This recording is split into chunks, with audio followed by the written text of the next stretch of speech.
I think that allowing for the book being, after all, a parody, something like 1984 could actually happen. This is the direction the world is going in at the present time. In our world, there will be no emotions except fear, rage, triumph, and self-abasement. The sex instinct will be eradicated. We shall abolish the orgasm. There will be no loyalty except loyalty to the party. But always there will be the intoxication of power. Always, at every moment, there will be the thrill of victory, the sensation of trampling on an enemy who is helpless. If you want a picture of the future, imagine a boot stamping on a human face forever. The moral to be drawn from this dangerous nightmare situation is a simple one. Don't let it happen. It depends on you.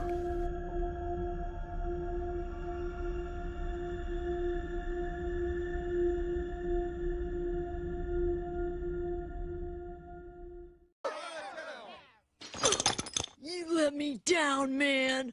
Now I don't believe in nothing no more. I'm going to law school. Tuts, when I grow up, I want to be a lawyer just like you. Good for you, son. If there's one thing America needs, it's more lawyers. Can you imagine a world without lawyers? Oh.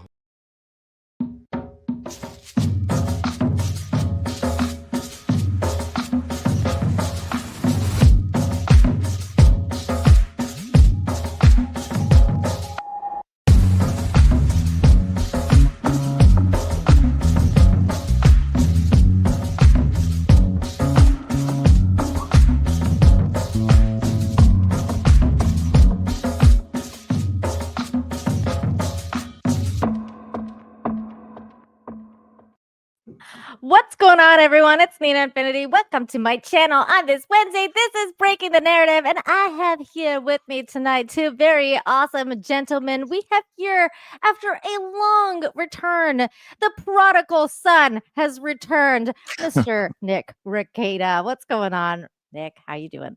I'm great, Nina. How are you? I'm good. I'm good. Look at you, all shy, all dressed up. Yeah, it's like a new disease that I have. Oh, looking handsome. The fashion police came and busted you as well. Is that what happened? Yeah, they're like, look, you got to stop doing drugs, but you can dress nicer. And I was like, okay, I'm in. Gotta leave you with something, huh? Got to replace one vice with another. Absolutely. Well, I'm really glad you're here. I'm glad that you are looking good. It's been a while since I've seen you on the channel. I've been watching what you've been doing out there, which is good things. So I'm glad to see you looking healthy.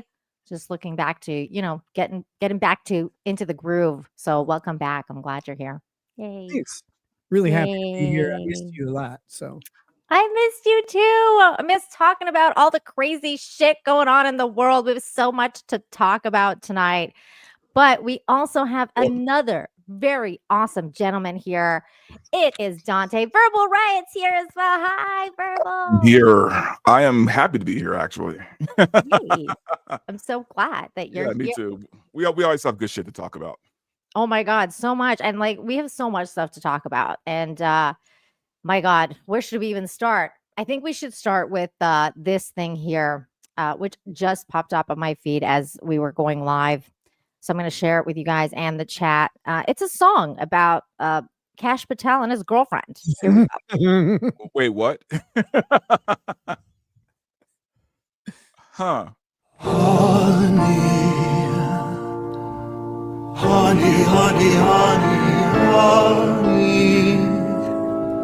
honey, honey, honey, honey, honey, honey, honey, honey, honey, honey,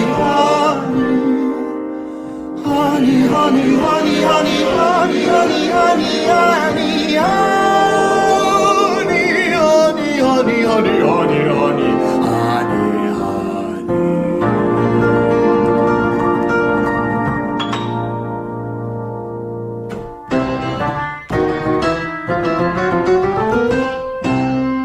Alexis is my honey, she been assigned to me. The sweetest little honey pot I fill with hot curry. I'm true Hindu with cross-it eyes, uncompromised. Are you surprised she's attracted to this 40-something skinny apoo? Are you? Alexis is my honey, she sings them country tunes. They groomed her good at PragerU, and now she shills for Jews. Watch how the kikes unite with Pajeets and dox you for tweeting our honey pot schemes. Alexis is my honey, and so's the chosen race. And if you call her honey pot, we're going to sue your face. We made up a patsy for Charlie Kirk, it hardly worked, we're retarded jerks. The Epstein files are gone, how odd, it doesn't matter that he is Mossad. Alexis is my honey, and I'm her Vindaloo. The FBI's been honeyfied by Net and you know who. Now everything is honey, and I am what I eat, although it fills my tummy. I'm still a stinky jeet.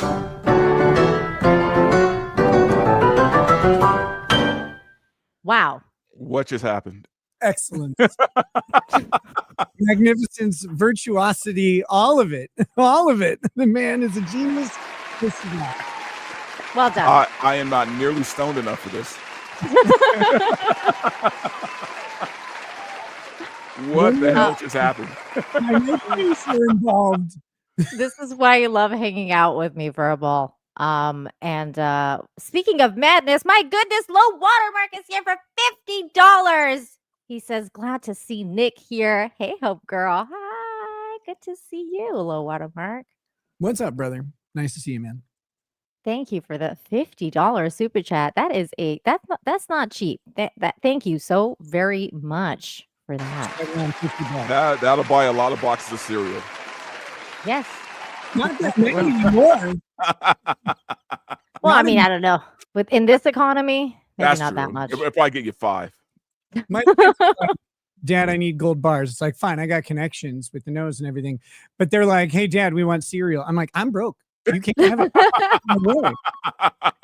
I'd sooner buy you a Buick. Oh my God. I mean, don't even try to buy a gallon of milk. Yeah. There's another super chat here from Rylan Poole for $4.99. It says, thanks for platforming someone who's new to streaming. Can you please tell Nick he's dressed like a dork? I mean it in the gayest way possible. Look, Nick, I'm actually kind of impressed with the way how he's dressed, because I think even though he does look like a dork, I was saying like I think he took a beat from Nick Fuentes. he was like, I gotta dress up and like, clear, change the image here. So I see it and I'm actually loving it. So, but he does look like a dork tonight. So thank you. Every night, every single one. Yeah, Nick Fuentes is amazing right now. He's like Moses if you replace the Red Sea with like a sea of Jews. Like this part. Of course I'm gonna follow him. I have to get through. Very busy. Yeah. You got to do it. You got to do it. You know what's so crazy, Nick, is like I got introduced to Nick Fuentes because of you, because you used to follow all the crazy like kill stream dudes that used, Ethan Ralph and all of the dude like Medicare. I knew who Medicare was because of you. So, and then I remember Medicare used to do like the crazy streams about Nick Fuentes and how he's a cat boy and like all this crazy stuff. And I was like, man, this is the same guy. Don't forget, that's very important. What'd you say? He's also a cum hunter. Oh, well. Allegedly. According to Jaden, his former second in command and ex-roommate, when Jaden would have a girl over, Jaden slept on the couch, right? When Jaden would have a girl over, the next day, Nick would allegedly come out with a blacklight and inspect the couch. I'm not joking. That's the allegation from Jaden specifically. I mean, did he do it because he's kind of like a germaphobe, or because of other You weird know, reasons. I never ask why someone is hunting down Stephen. I figured they have their purpose, and I'm just gonna leave them to it. I don't have any You know opposition. what? That's fair. That's fair. Yeah, Find it's like I mean, I you don't want to know why another guy's hunting come. Like I don't. Yeah, no, I'm. Yeah, you don't. The thing is, you don't ask questions you don't want the answers to. That's the thing. You That just don't. is very important. Yep. Yeah, you just don't do it. I'm more curious as to why he's dressing like Jay Leno all of a sudden. Like what happened? So I don't know. I don't think I've ever directly spoken to Nick Fuentes. Someone asked him if he would interview me one time, and he's like, "No, that guy's a dork." So like, that's Oh. probably how he still feels, and that's fine. I've never been I don't really fully agree with his politics or anything, but I think Nick realized he's entering into, a more serious political role than what he was in before. And I mean, Yeah. I'm not trying to downplay what he's done with America First. I mean, he's achieved quite a lot. Like, please don't misunderstand. Nick has amazing talents and abilities, and he's able to attract people to his message. Fantastic. Just because I don't agree with it doesn't mean I can't, honor and respect that. That being said, I think he's like, okay, I got to level up. I think maybe part of it is fueled by a gap left by Charlie Kirk, Sure. or at least, room for another voice that might not be as polished and as forgiving. Like Charlie Kirk was a compassionate dude who wanted to sit down and talk to everybody, and they shot him. It's like you shot the wrong guy, like you shot the worst guy to shoot. And so now, it pissed off a lot of Republicans and a lot of people on the right, even if they're not Republicans, and they're saying, hey, they suppressed one of our most reasonable voices. And so Nick Fuentes, I think, sees, a little vacuum there that he's going to move into. But it's, I mean this as respectfully as possible, because he's so damn young. He's like 27. I mean, it feels like kind of like little brother going to, like stepping into dad's office. And so the fashion thing the fashion, I guess, tact that he takes is very muted, neutral colors, and it looks very businesslike, like standard issue suits at a bank, where they're like, okay, here's your job at a bank. This place will sell $50 jackets to you. Like, so go like, and I'm not trying to be offensive with this at all. It's like it's never been on his radar before, and now it has to be. Is more what I'm getting at. Well, and it was yeah, funny to me because he just went and interviewed Dave Smith, or he did an interview with Dave Smith because Dave Smith had him on, and he was dressed kind of like really dorky. Like he had like the jacket on, like not the kind, like a blazer jacket, like a really dorky jacket, like a rain jacket, and like jeans and stuff. And like everybody made fun of him. And then the next interview he did with like Tucker, he was like on point. Like he had like a suit going again, and like he was like, I'm not gonna be made fun of about my, how I look online. So I think that he has just like, he's put his finger on the pulse. He knows people are watching him really closely right now. I don't know if his new image though fits the brand he's built.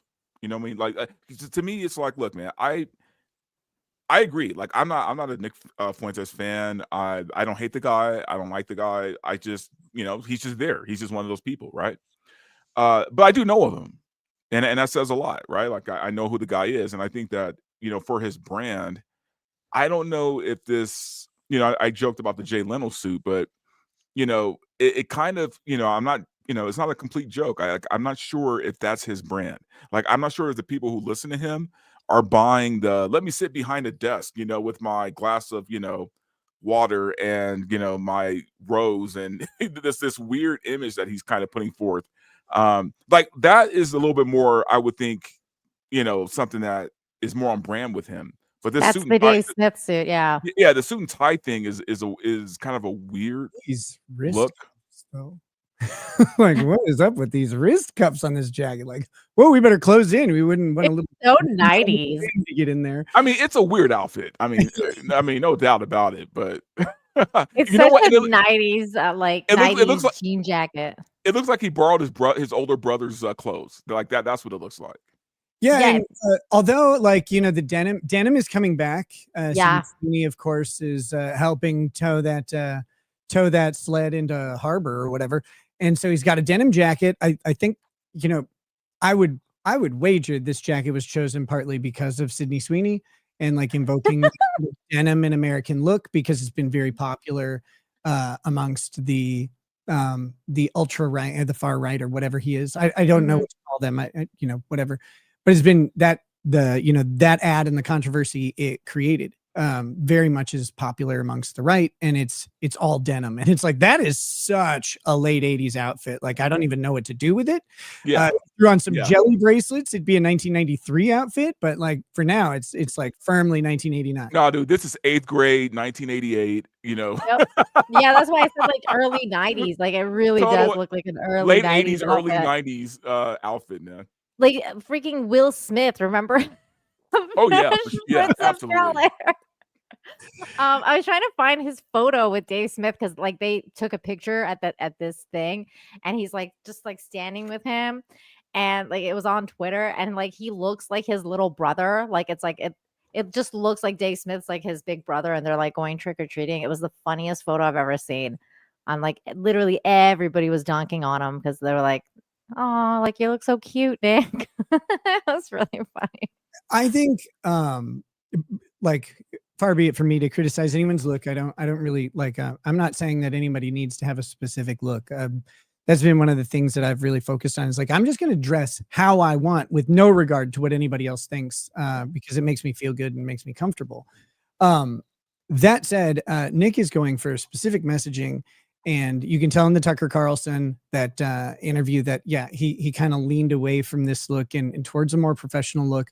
Yeah. I think what he really needs to do is I don't know what his finances are like, but he really needs to go in and get some serious, like if he's going to dress in neutral colors and wear the business suit, he should go get like a couple $1,000 to $3,000 Armani suits, like get them tailored, like really nice ones. Yeah. Really nice silk suits. Well, and he can afford it. I mean, come on, the guy should be able to. How many he has like millions of followers, right? Or at least 1 million. Yeah.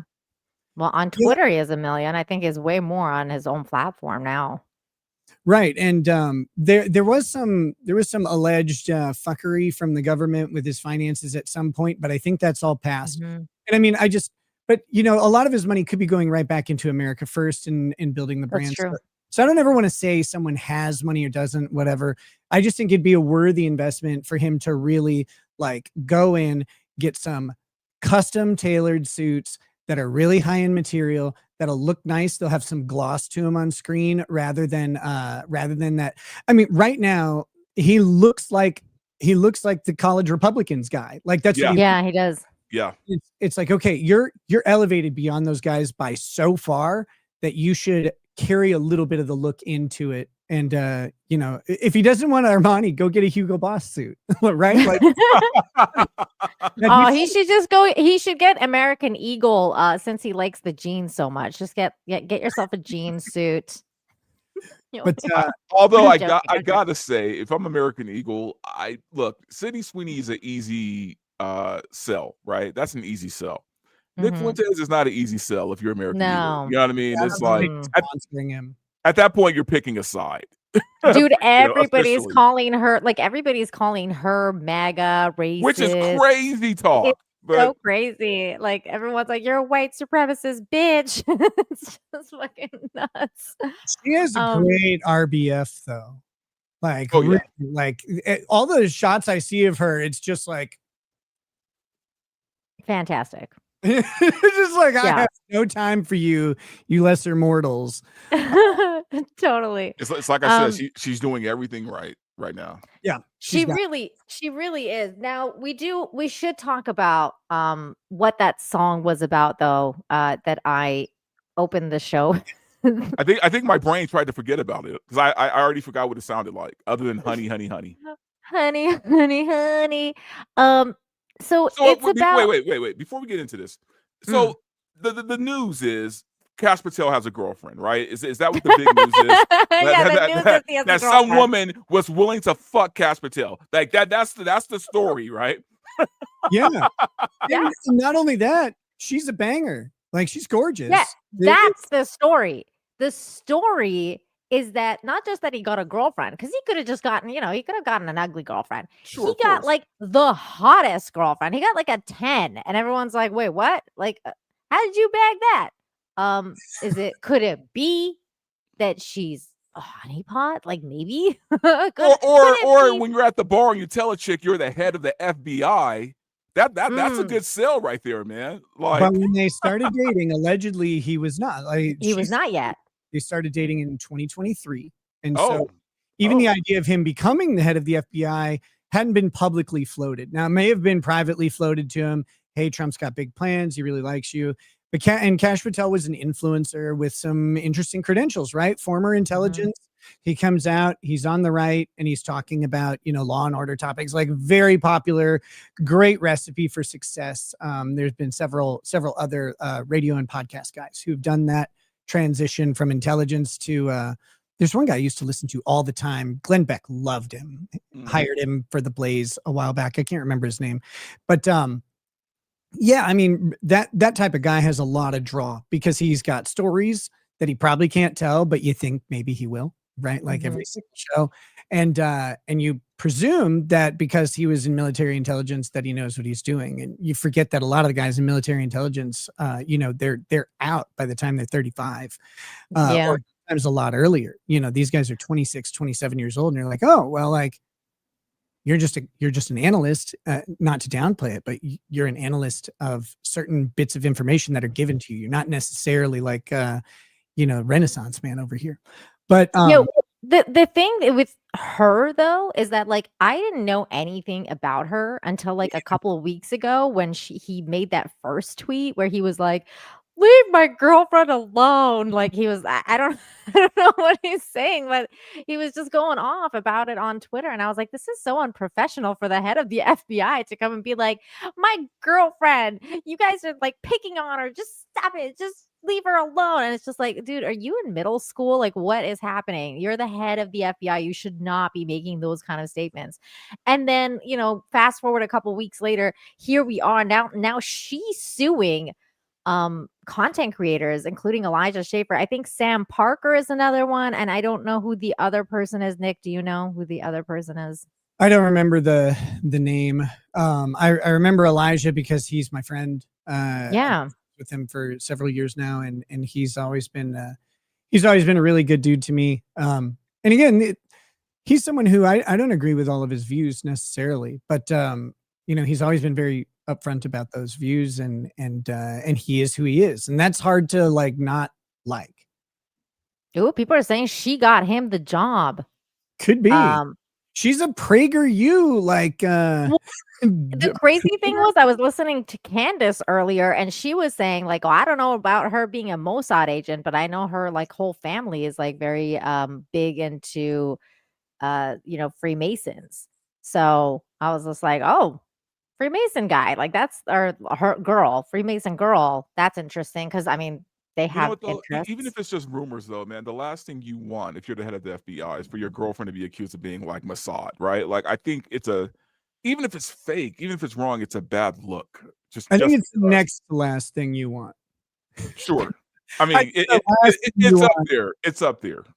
I think Kash is going to find out that the last thing that you want is to sue the person accusing her. Exactly. Yeah. That's what I was going to say, because look, there's like nobody knew who this girl was. Like I said, I didn't know who she was.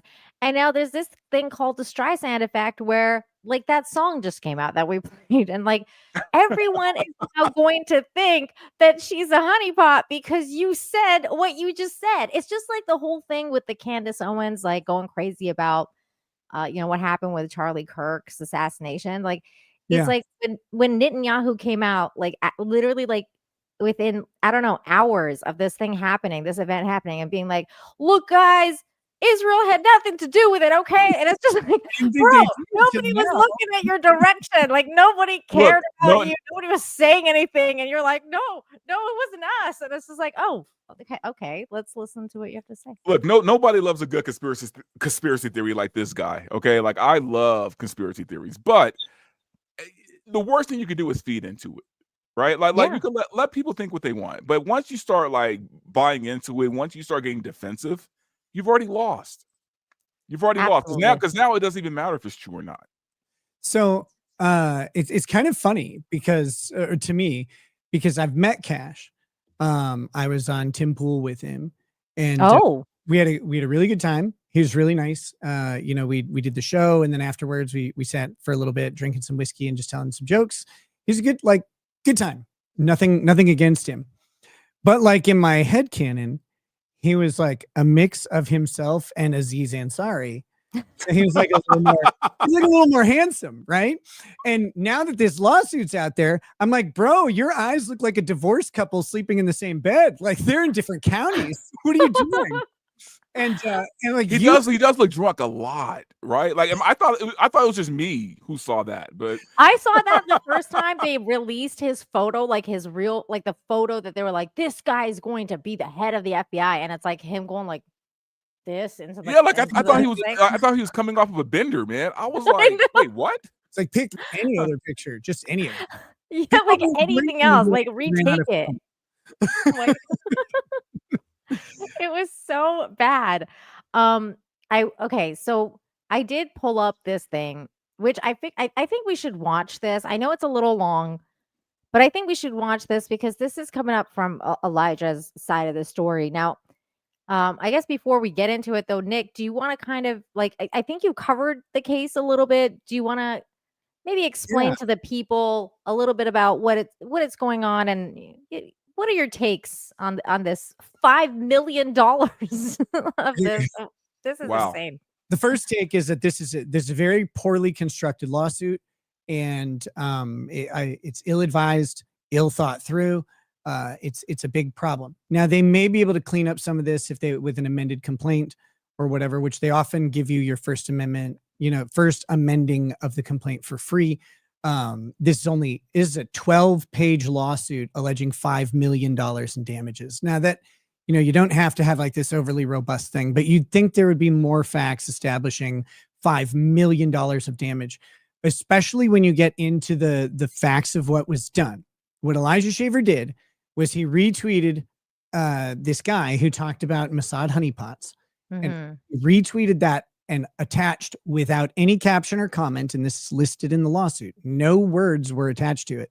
That picture of Kash Patel and then Alexis in the red dress, and he said nothing about it. And this is it. It's listed here in the lawsuit, you guys. So this is, and then that's the photo that he posted. No, so it said, oh no, this is not it. Actually, no, this is not this one. There was another one. We can talk about those tweets in a second because they're pretty important, like what's going on with those extra tweets that they put in. But it's just a guy, talks a lot about Mossad honeypots and how they compromised specifically high-ranking officials in Iran. That was a strategy, and it was kind of really revolutionary to have women intelligence agents hitting the field so effectively. And I think that like the deployment into Iran was like the largest deployment of female espionage agents in all of world history that anyone's known about. But I think there's a really interesting conversation to be had about the history of Jewish women involved in espionage going back to World War II, because Jewish women basically slept across the lines to gather information from high-ranking Nazi. From the Germans. Yeah. Right. And so they infiltrated like the SS and stuff like that. Yeah. And there's a great movie on it called Black Book, Svartbak, which is fantastic. If you've never seen it, I strong recommend. It's also like a really, really crippling love story. But that all being said, all he did was retweet this one picture. This is it. This is the original tweet, and then he just posted this photo with no caption, no nothing. And this one said Mossad said female operatives deep into Iran, seducing top officials, infiltrating government surveillance networks, and carrying out sabotage missions. In one of the most audacious operations in history, Mossad deployed dozens of female operatives into Iran earlier. This, and then has this picture, and then I guess he was just joking, like put this picture on it. Is she even Jewish? I don't even know if she's Jewish. She's American born, and I haven't seen. I think if she had like Jewish heritage that people knew about, it would be out there, and I haven't seen anything about it. Okay, but there's there's a term for everything, especially when it comes to the Jews. But there's a term for everything, and there is some term for like a non-Jewish helper to the Zionist interest or whatever. And so people are alleging that, but it doesn't really matter. You mentioned, you guessed, Elijah's joking. We have no idea. There's no. I mean, we don't know. Right. Yeah. And that's a crippling problem for this lawsuit, because if you don't know what's being said, it's hard to assert that what's being said is false and damaging. Like you said, it could be a joke because she is so much prettier than him. Also, his arm is around her. Her arm is not around him.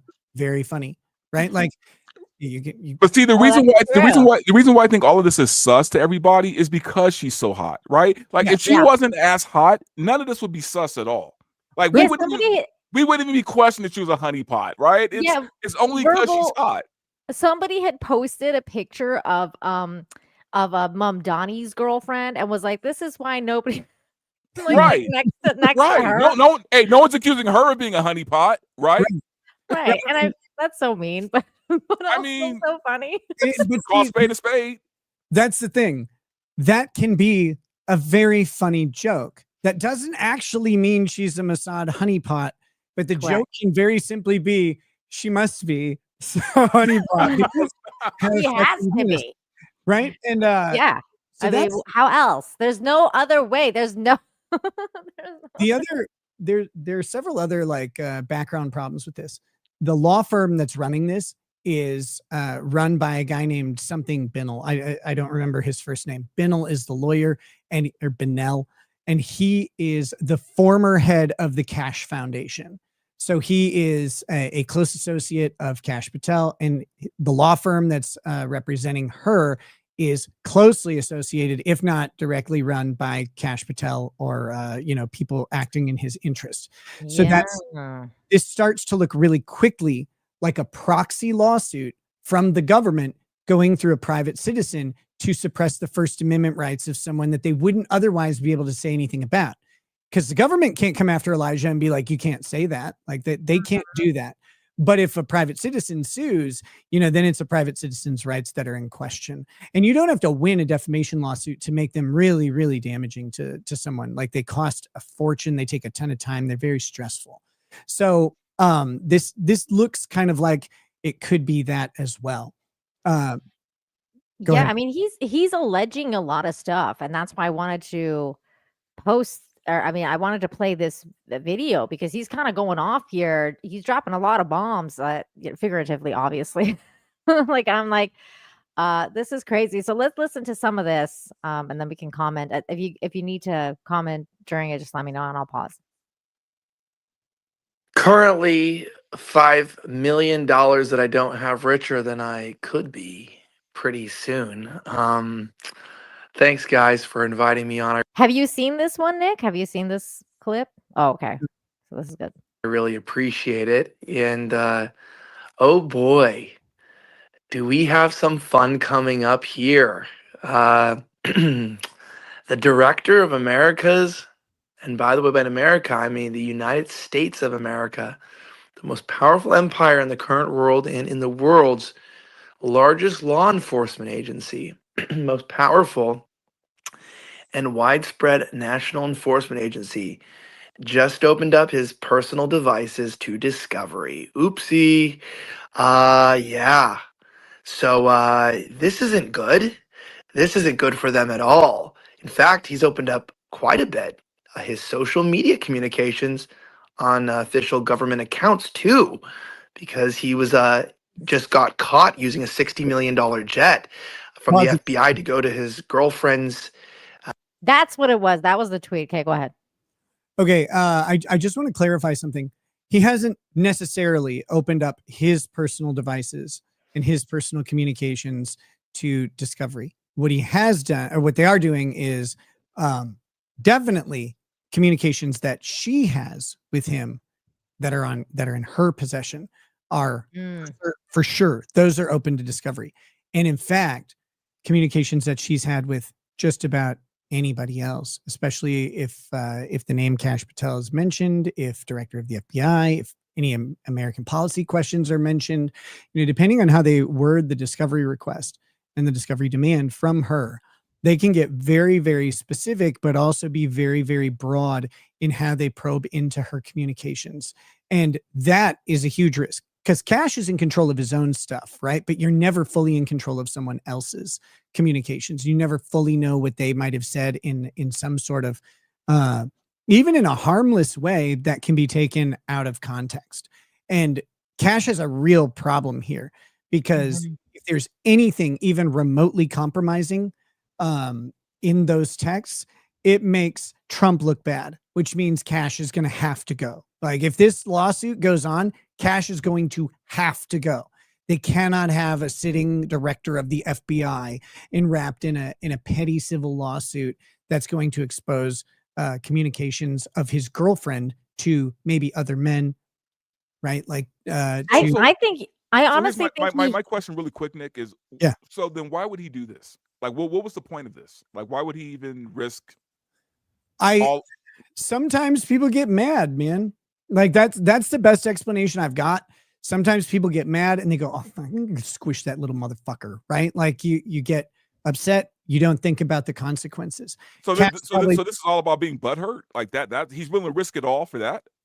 I don't know. Like it seems like it because like if Kash is Kash and his girlfriend says, "I want to sue this Elijah Schaffer motherfucker for tarnishing my reputation, calling me Mossad," he's got to look at her and go, "No." Yeah, exactly. That's the worst decision you could make. Like, why would you do that? So since it's being done effectively through like his law firm, you have to imagine that he didn't say no. So I think personal animus has got to be in there. Or, and this is possible depending on how tinfoil hat you want to get. There are people inside the U.S. government who don't like some things Elijah has been doing or saying. He's been talking to, he admittedly has spoken with agents of foreign governments and stuff like that. And if they think they have something on him, he's going to go into that in this clip. He's gonna get some tinfoil hatty, and I'm a little tinfoil hatty about it because I'm like, look, there's first of all, I do think that Kash Patel should step down, not just because of this. But when you start before this, when you start tweeting about your girlfriend and how you want people to leave her alone, that's what it's time to go. when the adults need to be running the show and not like high schoolers. I'm sorry, but I was over him when the Epstein file bullshit happened. So, Thank you. Which is, by the way, in the news also. If we have time, we can get into that as well. Tour. So we found out he's been using government official utilities to communicate and to see his girlfriend. So we'd like access. We want to see his flight logs. That's big. We want to see all of his communications. What was that? That's a big accusation right there. Allegedly, Kash Patel used a government plane to go see his girlfriend perform. And typically when that happens, the government official makes some sort of excuse like, well, for security reasons, I couldn't fly, as if they don't fly like first class on commercial planes all the time, which they do, because even if it's Kash Patel, like his Q score isn't that high. Like the overwhelming majority of people, like if he's just in a baseball cap and a windbreaker, no one's going to fucking know who he is. No one cares who Kash is. Somebody might, and they'll be like, oh, hey, Mr. Patel, that's cool. Like, nice to see you. But like you really don't need you don't have a huge safety issue with Kash Patel flying first class or business class on commercial, but instead he chose to fly a $60 million US government plane. Allegedly, this is what Elijah says. I don't know anything about this other than, he has said it, but if he has, that could be an improper use of government funds. We've got all kinds of tax issues going on. But this is why this is so crazy, because now he's opened himself up to this kind of bullshit. And it's like, you really did not need to do this to yourself. This is so wild to me that he would even do something like this after being like literally under a microscope about the Epstein thing and then the Charlie Kirk thing. And people are not impressed with how he's been conducting that investigation. It's not going well for Kash. And then he's doing this. It's just ridiculous. By the way, you guys, we are streaming across all 3 platforms, Rumble, YouTube, as well as X. And we have basically 400 people watching across every platform. If you're If you can, please make sure you smash the like, share the stream, all that good stuff. Let everyone know what's going on over here. Here we go. Find out what he has involved in this, because we believe this is a slap violation and a intimidation proxy lawsuit, considering, according to Max Blumenthal's research, they tried to redact the 13th page of the lawsuit from us from obtaining it, and to reject who we could not see who filed it. Well, it turns out it's Kash Patel's legal firm. Kash Patel allegedly appears to be funding this lawsuit. The director of the FBI seems to have written a 13-page lawsuit, which is not usually considered credible, of which only one page mentions Alexis Wilkins. The rest is about Kash Patel being offended by my coverage of him, and seems to be upset about my coverage of the Epstein files. Well, Kash, we'd all like to know a lot about what you've been talking with. That's so freaking petty. Like, if that is true, that's insane and like petty. And It's not just petty, it's stupid. It's just it's so stupid. dumb. Yes, So bad.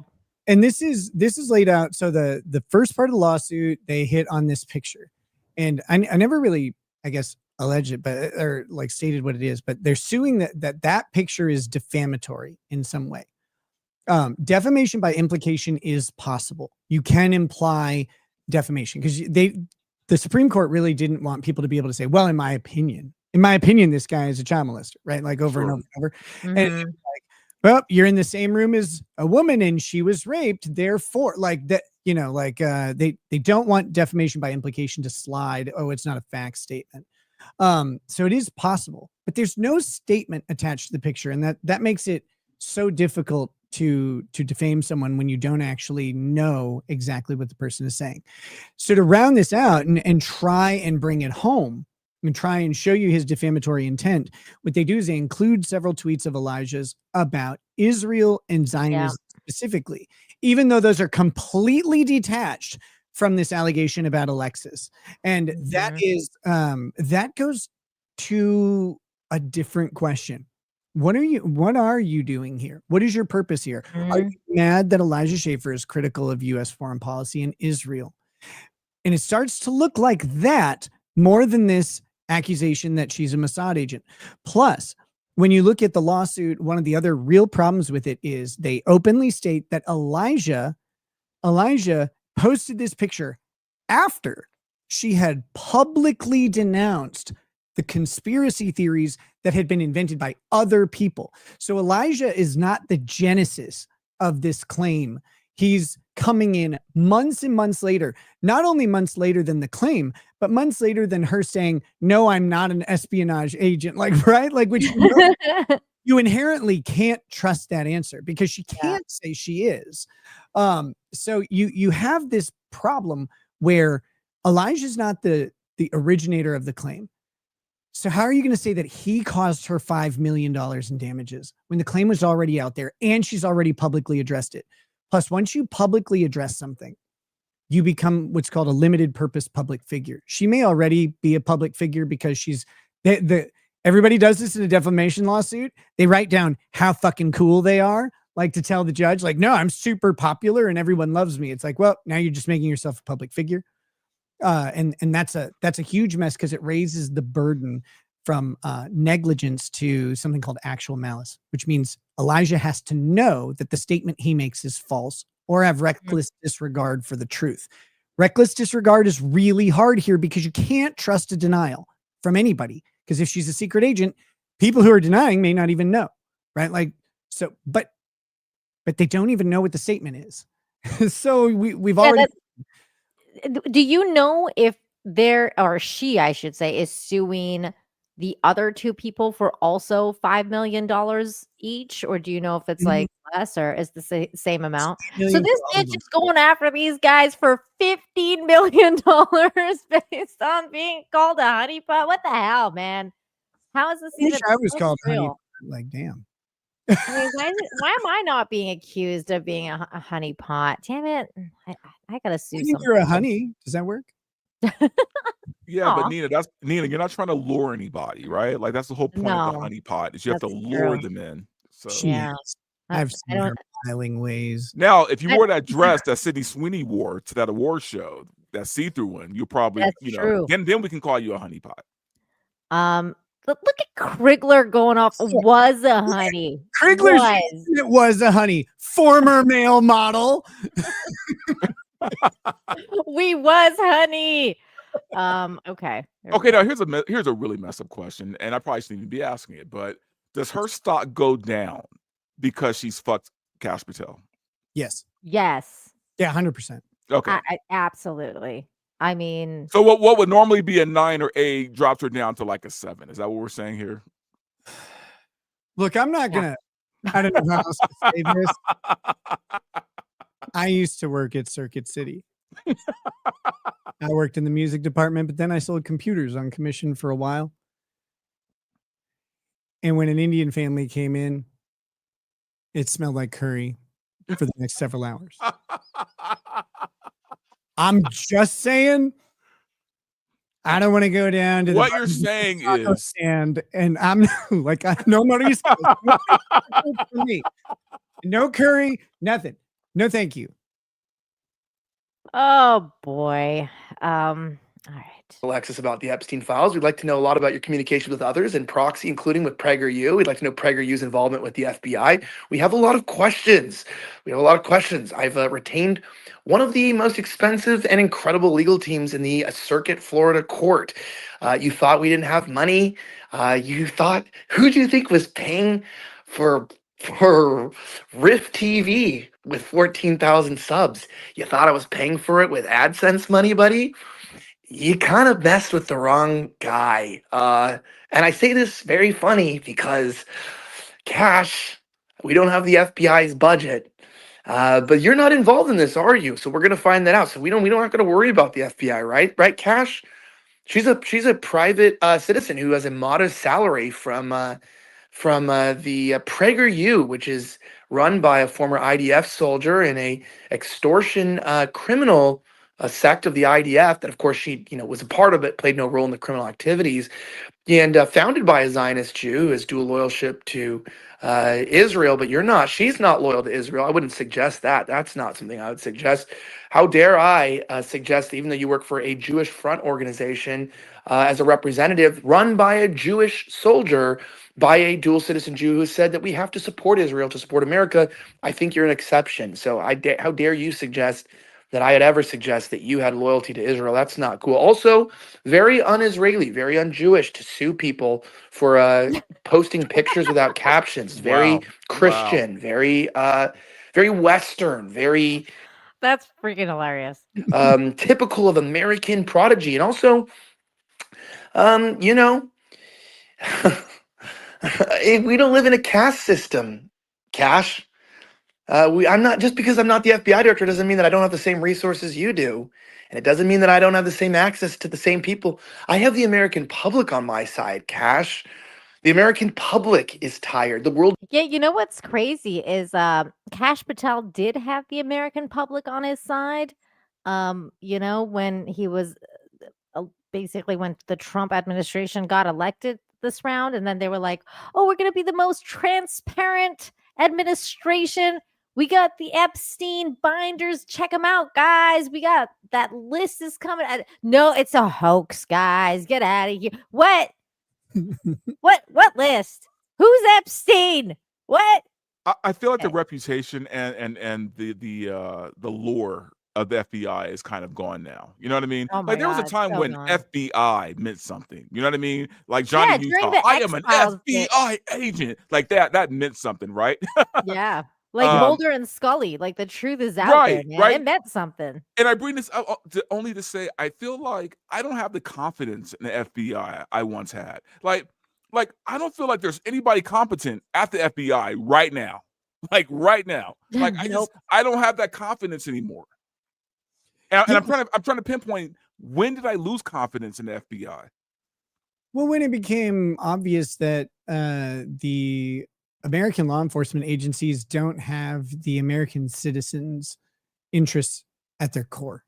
They just don't. I've seen so many people tweet the same thing. Kash Patel was supposed to come in and clean up the bad guys, and he's going after American citizens. What are you doing? Kash, we want you tracking down people who slip through the border. That's what we want you doing. We want terrorists who slip through the border. Chinese agents who are coming in through Canada. Like, we want you to do that. That's the thing that we want the director of the FBI to do. But instead, and this is every time, every time with the FBI, instead they're going after people that are not a huge threat to the American public, not a threat. They don't feel like a threat to the individual. If you go pull up the FBI's top 38 most wanted list right now, every single one of them is a financial crime. And you're like, really? Like, What? the top Wow. 38 most wanted people, not one of them is like a mass shooter or a murderer of An some arms dealer, drug Yeah, dealer. That's crazy. all like Wow. securities fraud, mail fraud, stuff like that. And you're like, this is what the FBI is doing? Really? This? Not like, and it's not voter fraud. It's not like they're looking into things that compromise the institutions of the United States. It's things that compromise banks, because it's always the fucking banks. And it became clear that the banks owned the federal government. They have them right by the short and curlies because they process the payments for Congress. Congress has to use the same payment processors that we all do. And if Congress or the U.S. government got unruly, MasterCard could just cancel the cashing of security or Social Security disability checks. Imagine like what that would do. U.S. government's image if MasterCard was like, you know what, we're going to put the U.S. on the match list and downrate their credit.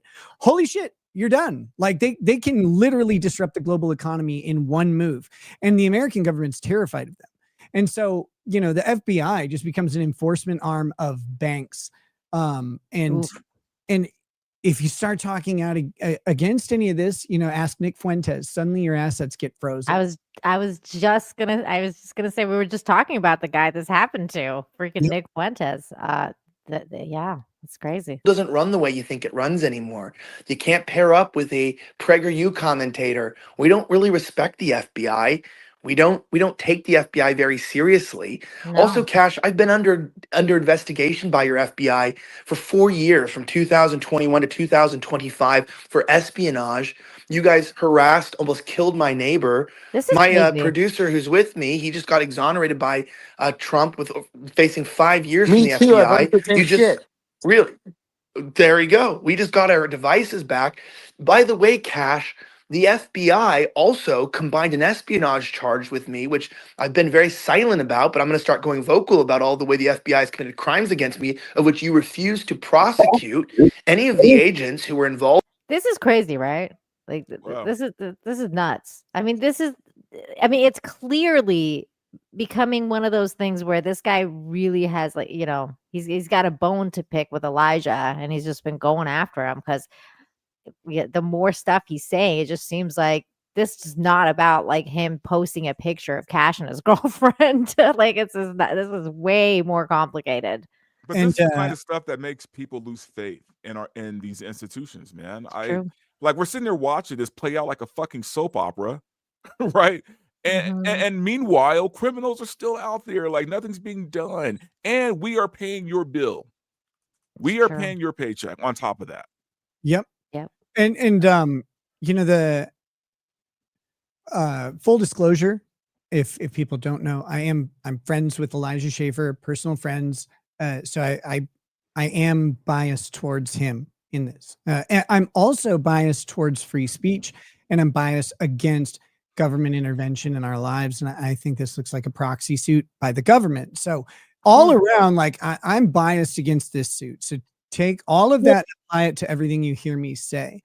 But well, I'll tell you this, Nick. I'm actually the opposite of you. I don't like Elijah Schaffer. I don't. I think I've met him once, maybe on your stream.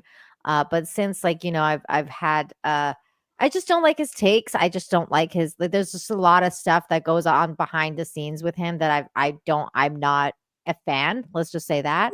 But having said that, I certainly support him in this case because, my God, fuck the government. I am so over the FBI, the feds, all of these fucking people just flexing, trying to take people's speech down. I mean, he can go and troll anyone he wants. He shouldn't have to be sued for $5 million, and then they bring in all of this other stuff of like, oh, you posted this picture, so here's all this other stuff you said, so we're actually going after you because you said this stuff. This is a clear free speech issue. I mean, it's just insane that they're doing this to him.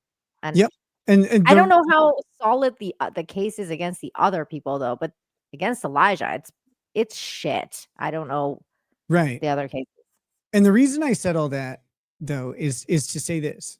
And this is part of the problem with the suit also, but like Elijah just mentioned, I've been under investigation for 4 years.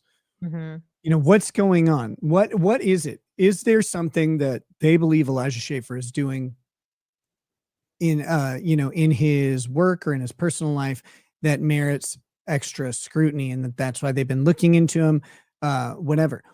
The problem is you don't do it by a proxy suit. You do it by an official investigation into him. Like that's what you do because you're the FBI.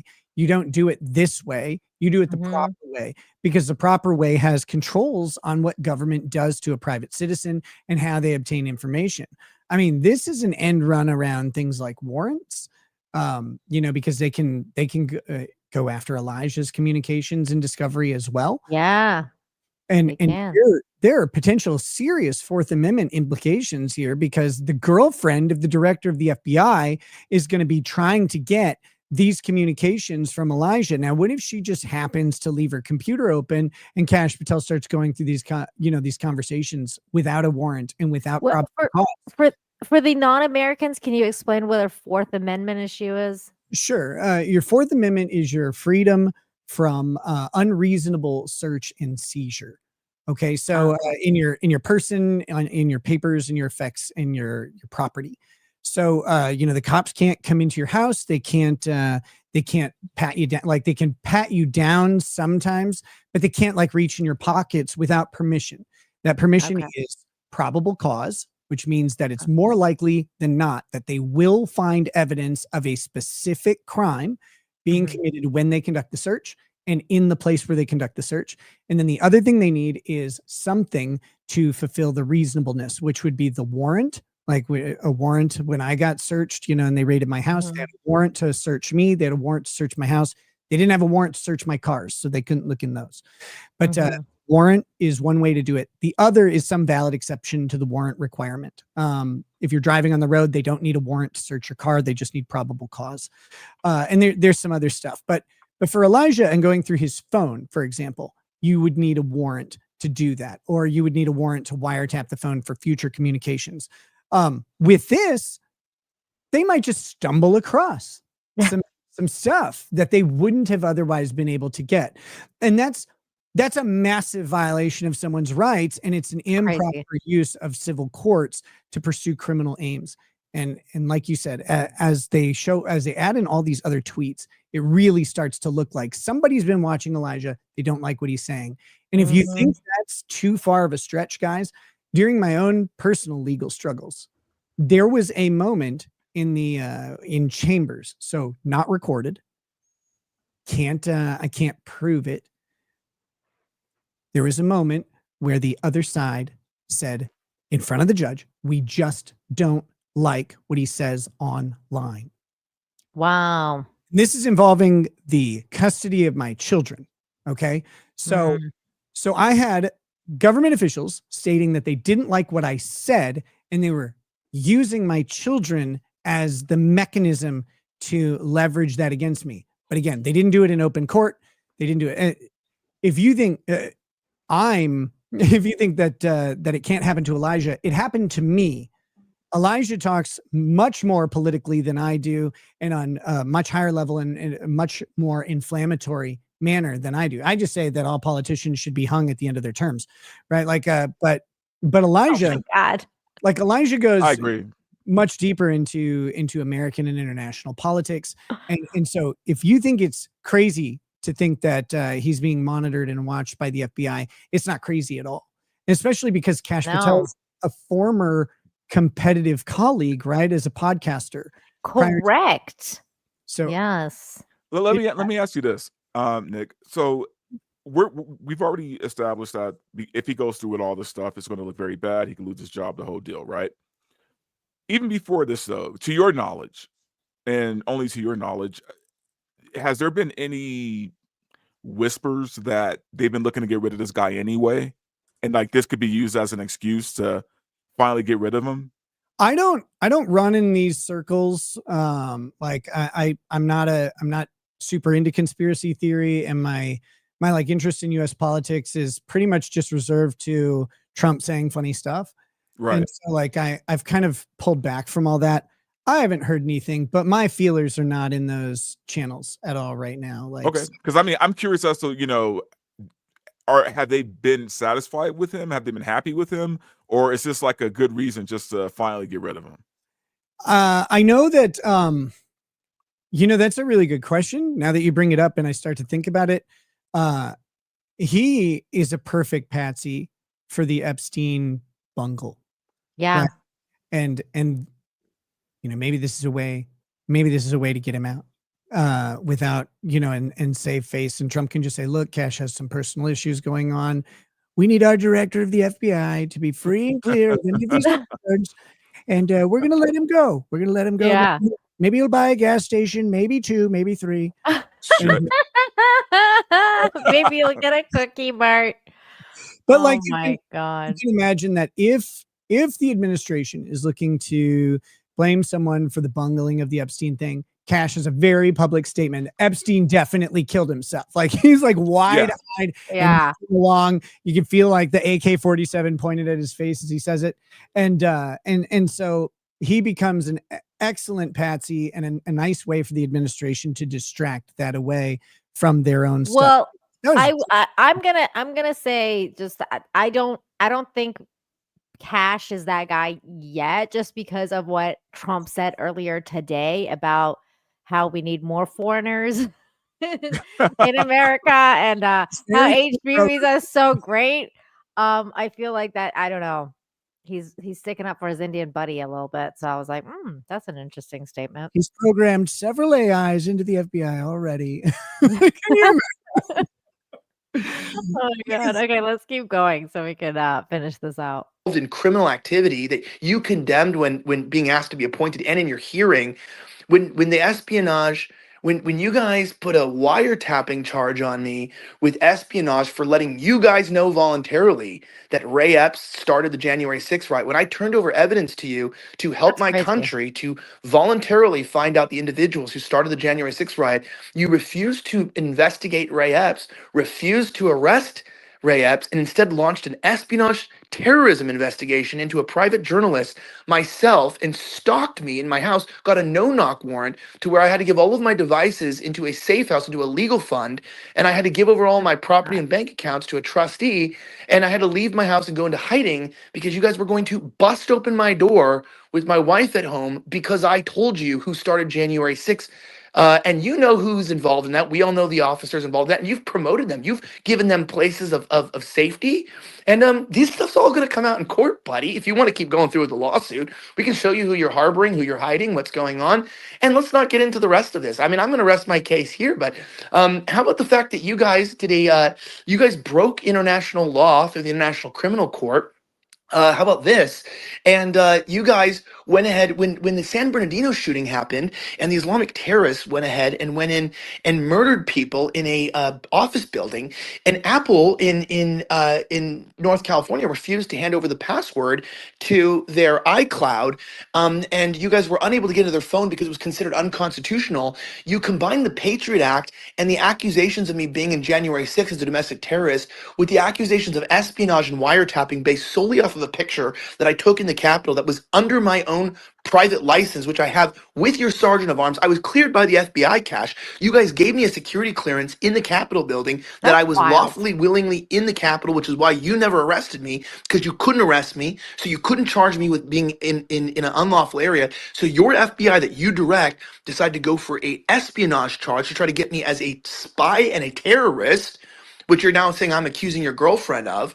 You tried to get me on that, and then you couldn't push it because the fucking we FOIA'd you. You couldn't, your own agency couldn't even get it through because the assistant attorney general at the time signed off on a writ to then force Apple to go against the Constitution and get a backdoor to my phone. How about that? Does the American public want to know how you got a backdoor to my phone, went into my banking records, my Signal app, how you used that same trick to get into Tucker Carlson's phone when he went into Russia to visit Vladimir Putin, and you detected and lifted him because you guys are now working with Apple? Would the American public like to know that you're working with Apple, the FBI, that there's no such thing as encryption? I mean, he's saying so much shit right now. This is Yeah. absolutely crazy, the stuff that he's saying.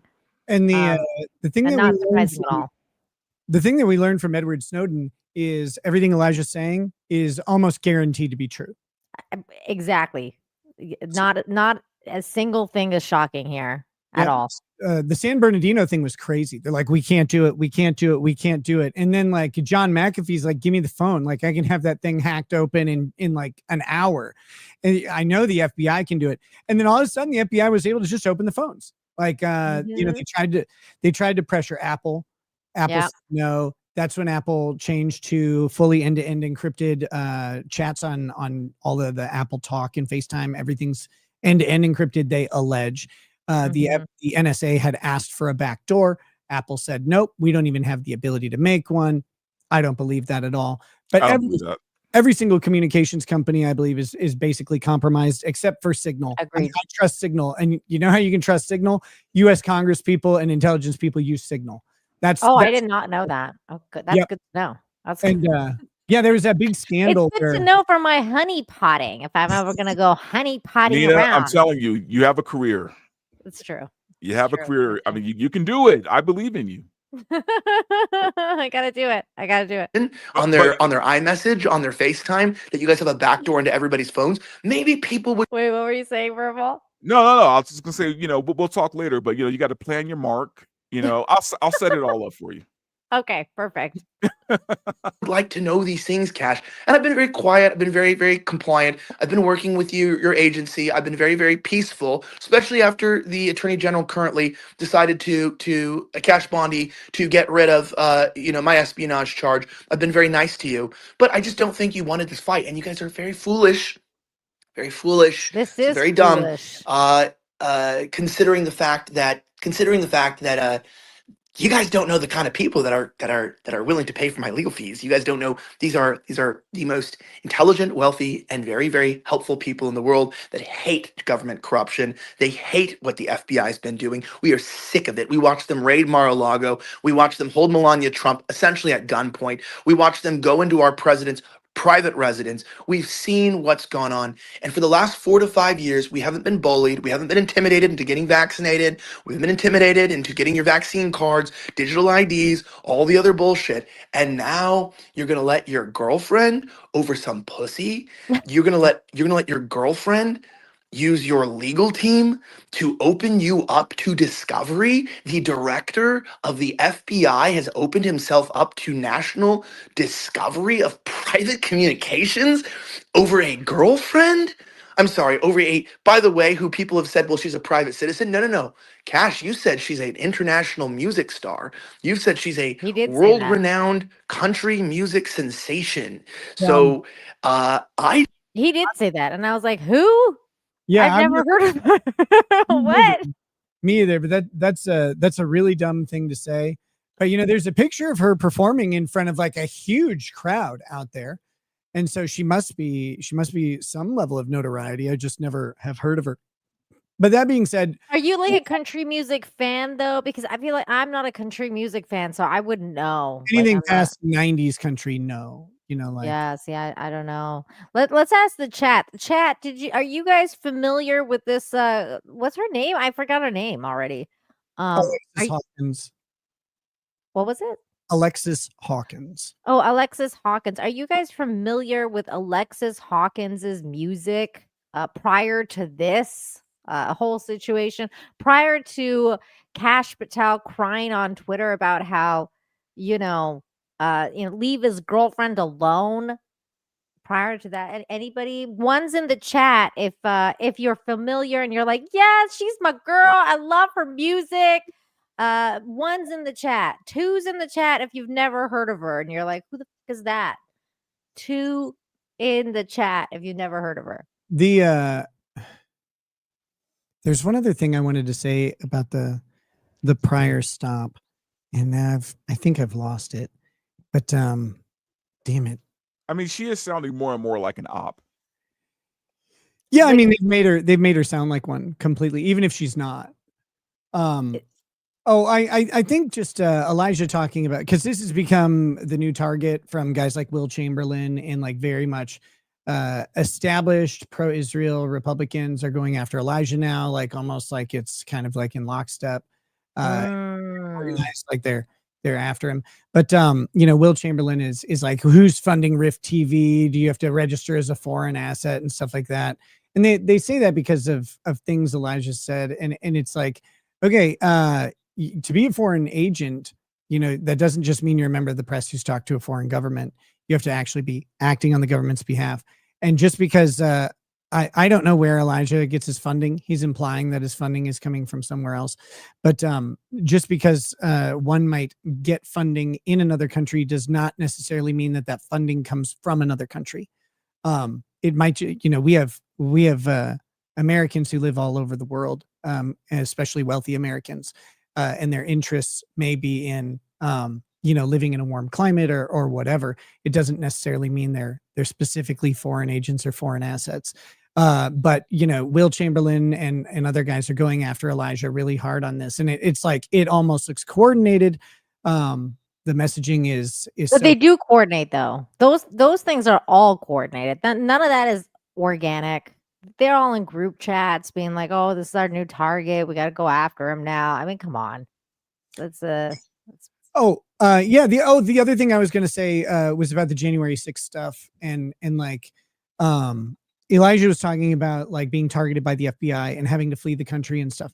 I went to the Dinesh D'Souza's movie. He and Dan Bongino made a movie about like the crackdown on the moms mostly, who were arrested after January 6th. I can't remember that organization, but it was like Moms for America or something like that. But they went after all these Republican moms, and they like kicked down their doors at 7 a.m. and arrested them in front of their kids, right before the kids would go to school and stuff like that. It was fucking crazy. If you don't think that anybody who was in that area at that time is worried about having their door kicked in or something like that, then there are thousands, literally thousands of examples of people being arrested who shouldn't have been arrested. The number of people who should have been arrested for January 6th is very small. The number of people who were is in the 4 digits, and that's crazy. It's the largest multiple arrest in U.S. history was January 6th. And so, you've got Elijah talking about being charged with espionage and stuff like that for talking about Ray Epps. And it's insane. Like this is real stuff that really happened to real people. It's all identifiable. And the stories are out there, even though the government tried to shut them down. Moms for Liberty. That's it. Thank you. Thank you very much. And I mean, these are middle-aged moms who, who basically organized a bunch of stuff to happen at January 6th, like at that rally, but didn't have any intention of going into the White House, but they were treated like they were a militant group who was trying to, or into the Capitol building. They were treated like a militant group trying to break in. It's insane. Like what our government did to the American people at that time is terrifying because they're so fucking terrified of us. And so for Elijah to like say this, all this stuff, I believe it 100%. You can think he's a douchebag or whatever, but like all this stuff seems very, very normal. Nina, you're muted. That I do too. That's the crazy part, is even though I don't like him, I believe every single word that's coming out of his mouth. And I think that what's happening to him is so fucked up. That's why I wanted to talk about it. And I know you guys are friends, and I was like, oh, this is the perfect topic to talk about tonight, because I think that like what's happening to him is actual bullshit. And I think it's a lot of hubris involved too. Like I think, Kash and the government always thinks that they're just, they think they're above it all. They think they can do whatever the fuck they want and no one's going to say anything. Everyone's just going to lie down and take it. And I'm just really glad that Elijah's not. And I'm really glad that Elijah is I mean, clearly he's stating he's being funded by some people that can, help his lawsuit out. So go for it, man. Like, holy shit, take these guys the fuck down, because they need to be taken down a notch. I will. This will be just really real quick. Oh, go ahead. No, it will be really expensive. You're right. Just real quick, I wanted to get this super chat here from 200 Watt Studios. Says Patel went from Apu to the FBI. Also, why don't 7-Elevens have ATMs? Because cash me outside. His name is literally Cash App because like God is funny, I guess. Oh my God. I didn't even think about that. Come on. Come on. Don't do that. Oh my God. And I want to be clear, like when I met Cash, he's really nice and personable. Like I don't have anything personally against him until now. Like now I do, because this is going after an American citizen over speech, and that's not right. That's fucked up. And honestly, sometimes the girls or women or girls, whatever, they do fucked up shit sometimes. And if you're a man, you gotta step up and be like, you know what, girl? You know what, honey?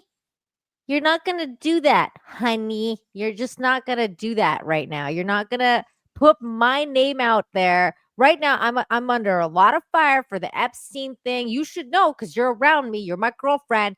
You should know that I'm being questioned every 5 seconds by Candace Owens online, saying that I'm not freaking doing the Charlie Kirk assassination investigation properly. I'm under fire right now. I don't need your bullshit. But this is the problem when a guy dates a woman who is way out of his status, right? Like the problem is maybe he's like that with an uglier chick, right? Maybe he's more assertive and more, masculine with an uglier chick. When the chick is like that much more hotter than you tend to be more agreeable, right? Yeah. Which means you become a bitch, right? Like that's what happens here. This might be a situation where, look, Kash Patel's thinking, this is the hottest I'm ever going to get. Like this chick right here is the one. This is Let me mildly counter. People become a bitch when the disparity is obvious within the relationship also. When they don't believe that the other person, whatever. And also I think that the woman in this case doesn't believe that Cash would measure up normally. And I think that that's true. Personally, because I think the evidence is that this suit is brought and it shouldn't have been. But there are people who may have from the outside comparable levels or like incomparable levels of attractiveness and stuff like that.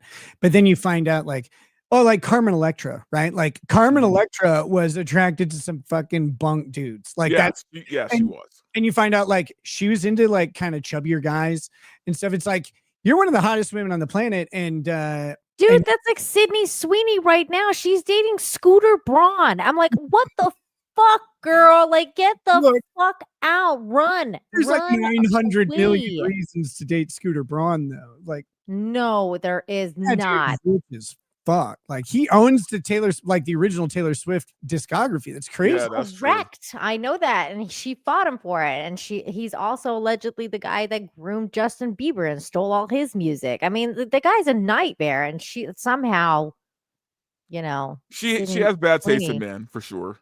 She does. And she dumped her like fiance to like do the it's awful. 201 Studios for $2 says, any comment from Mr. Dick and Balls yet? Wait, who's Mr. Dick and Balls again? Is that Jack Murphy? I don't think so. I don't know who Mr. Dick and Balls is right now. Might have been someone from the chat. I don't remember. But thanks, 201 Studios. Mazinger Z, thank you for the $4.99. Nick, do you think she'd ever be happier with Ian or Matt? At least she wouldn't have an arrest record. I don't know what you're talking about, but thank you for the super chat. Yeah, it's just someone being silly. Okay, let's keep going on this. I don't think you guys, I said this in my video and I'll end it here, guys, and I'll pass the floor. But after that rant, how about this, Cash? If you knew about this, you should resign, because this shows that you have no ability to lock down your girlfriend You couldn't lock down a girlfriend 19 years you're younger, but I'm supposed to believe you've locked down agents of 40 years tenure who have intentionally killed people for leaking secrets? Buddy, if a little bit of meat flaps between the legs of a young woman is too much for you to handle, then your little Indian ass might want to rethink if you're really in control of our government, and perhaps realize that maybe it's true. Now I know why you can't release anything, because maybe nobody respects you. Maybe nobody listens to you. Maybe people realize that you are indeed compromised. And I don't know by who or by what. I've never suggested that's your girlfriend doing that. I never would, but it's my right as American to suggest that maybe you are, because you're the FBI director and you've lied to the American public too many times for us to ever trust you again. And God bless your Lied a girlfriend. I hope bunch. she doesn't get caught in the crosshairs, but you have yourself to blame only if people are calling her a honeypot.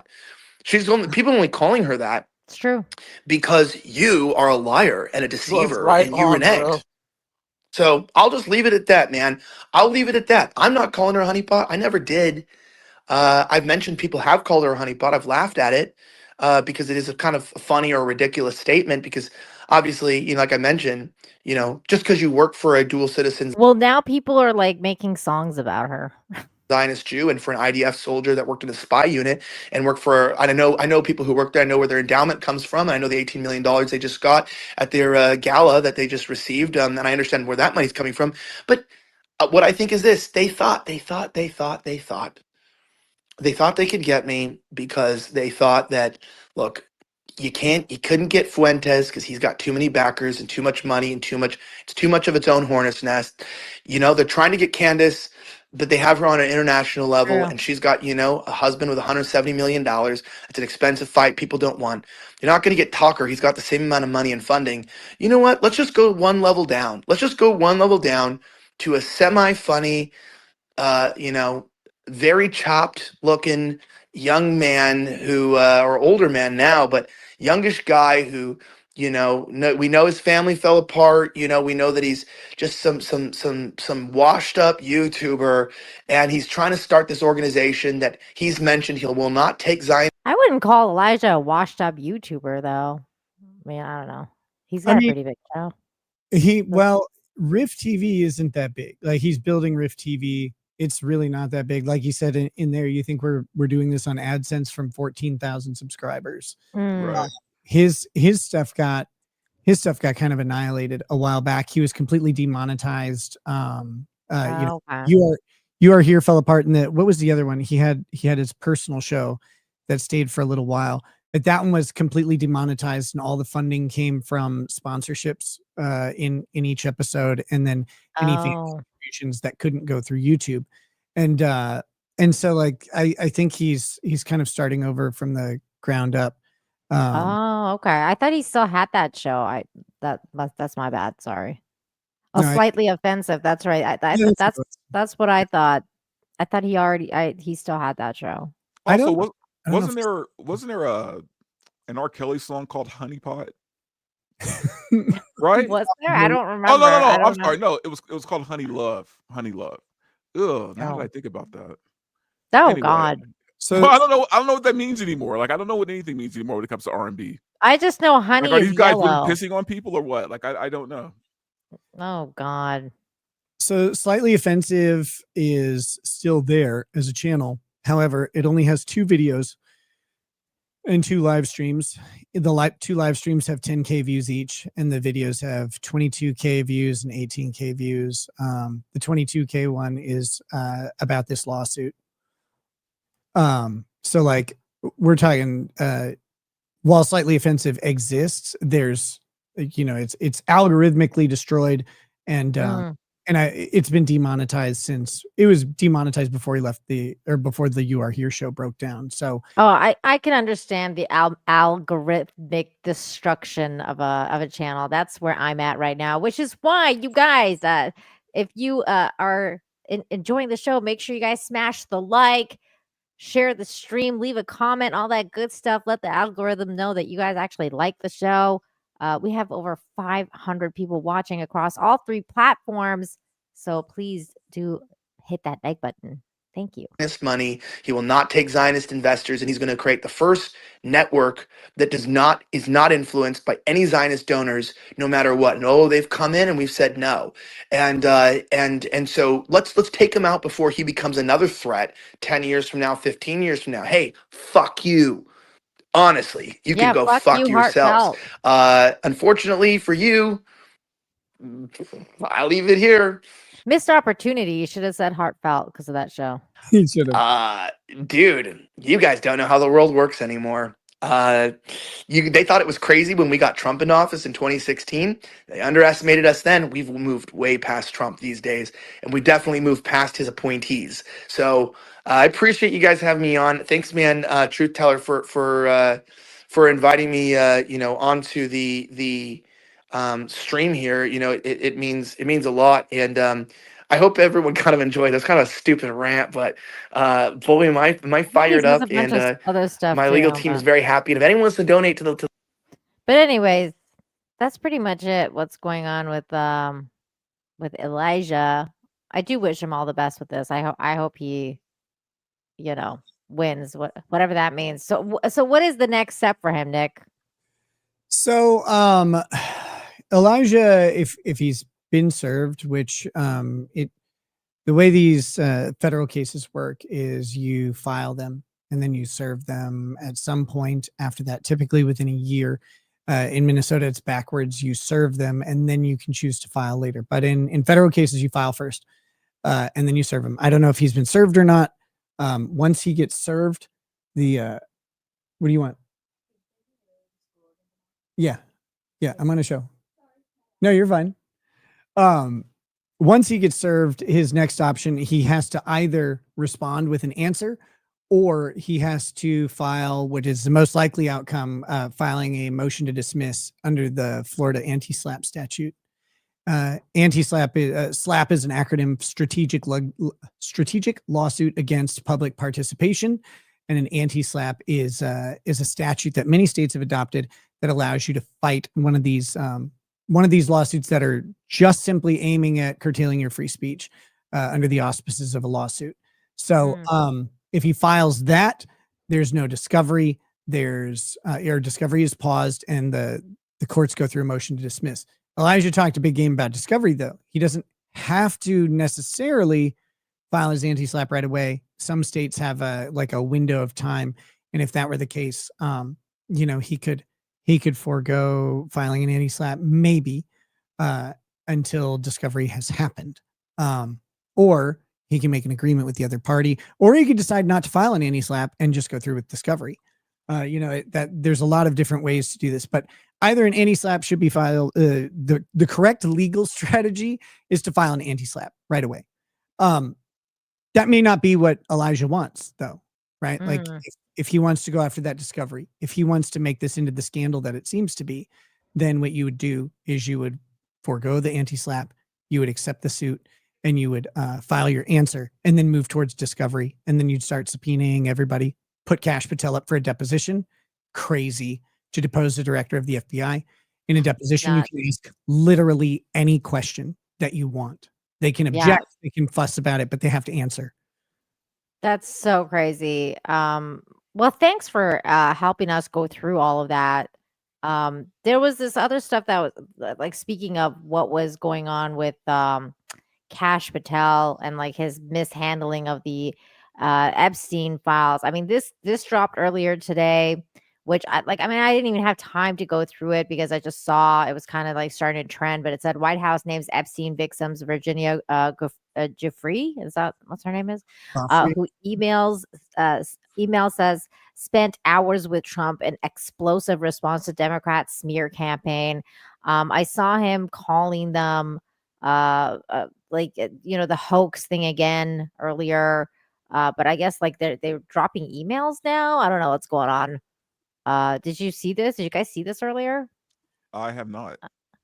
I haven't followed it too much, but correct me if I'm wrong, but Virginia Giuffre was an employee of Trump, and then Epstein recruited her away from Trump, right? And it's been speculated that the stealing of this employee was part of what led to the rift between Trump and Epstein. If I'm not mistaken, I believe that's the case.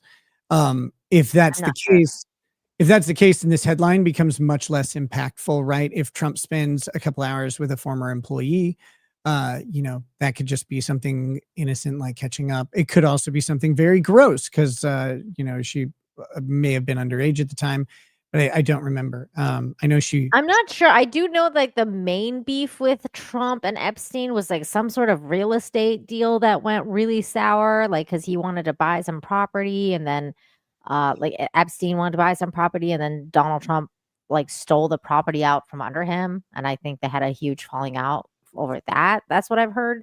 But I don't know about this employee. She was in the chat. Chai T confirms, says she was a masseuse at Mar-a-Lago or something. It's either Mar-a-Lago or she was a masseuse there. She was young. She would have been like 16 or 17 years old. I didn't know you could become a masseuse. But I guess I don't know.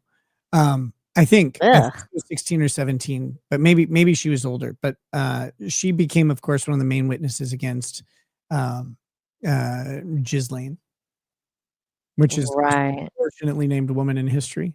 I know. It's so crazy. Where's my car?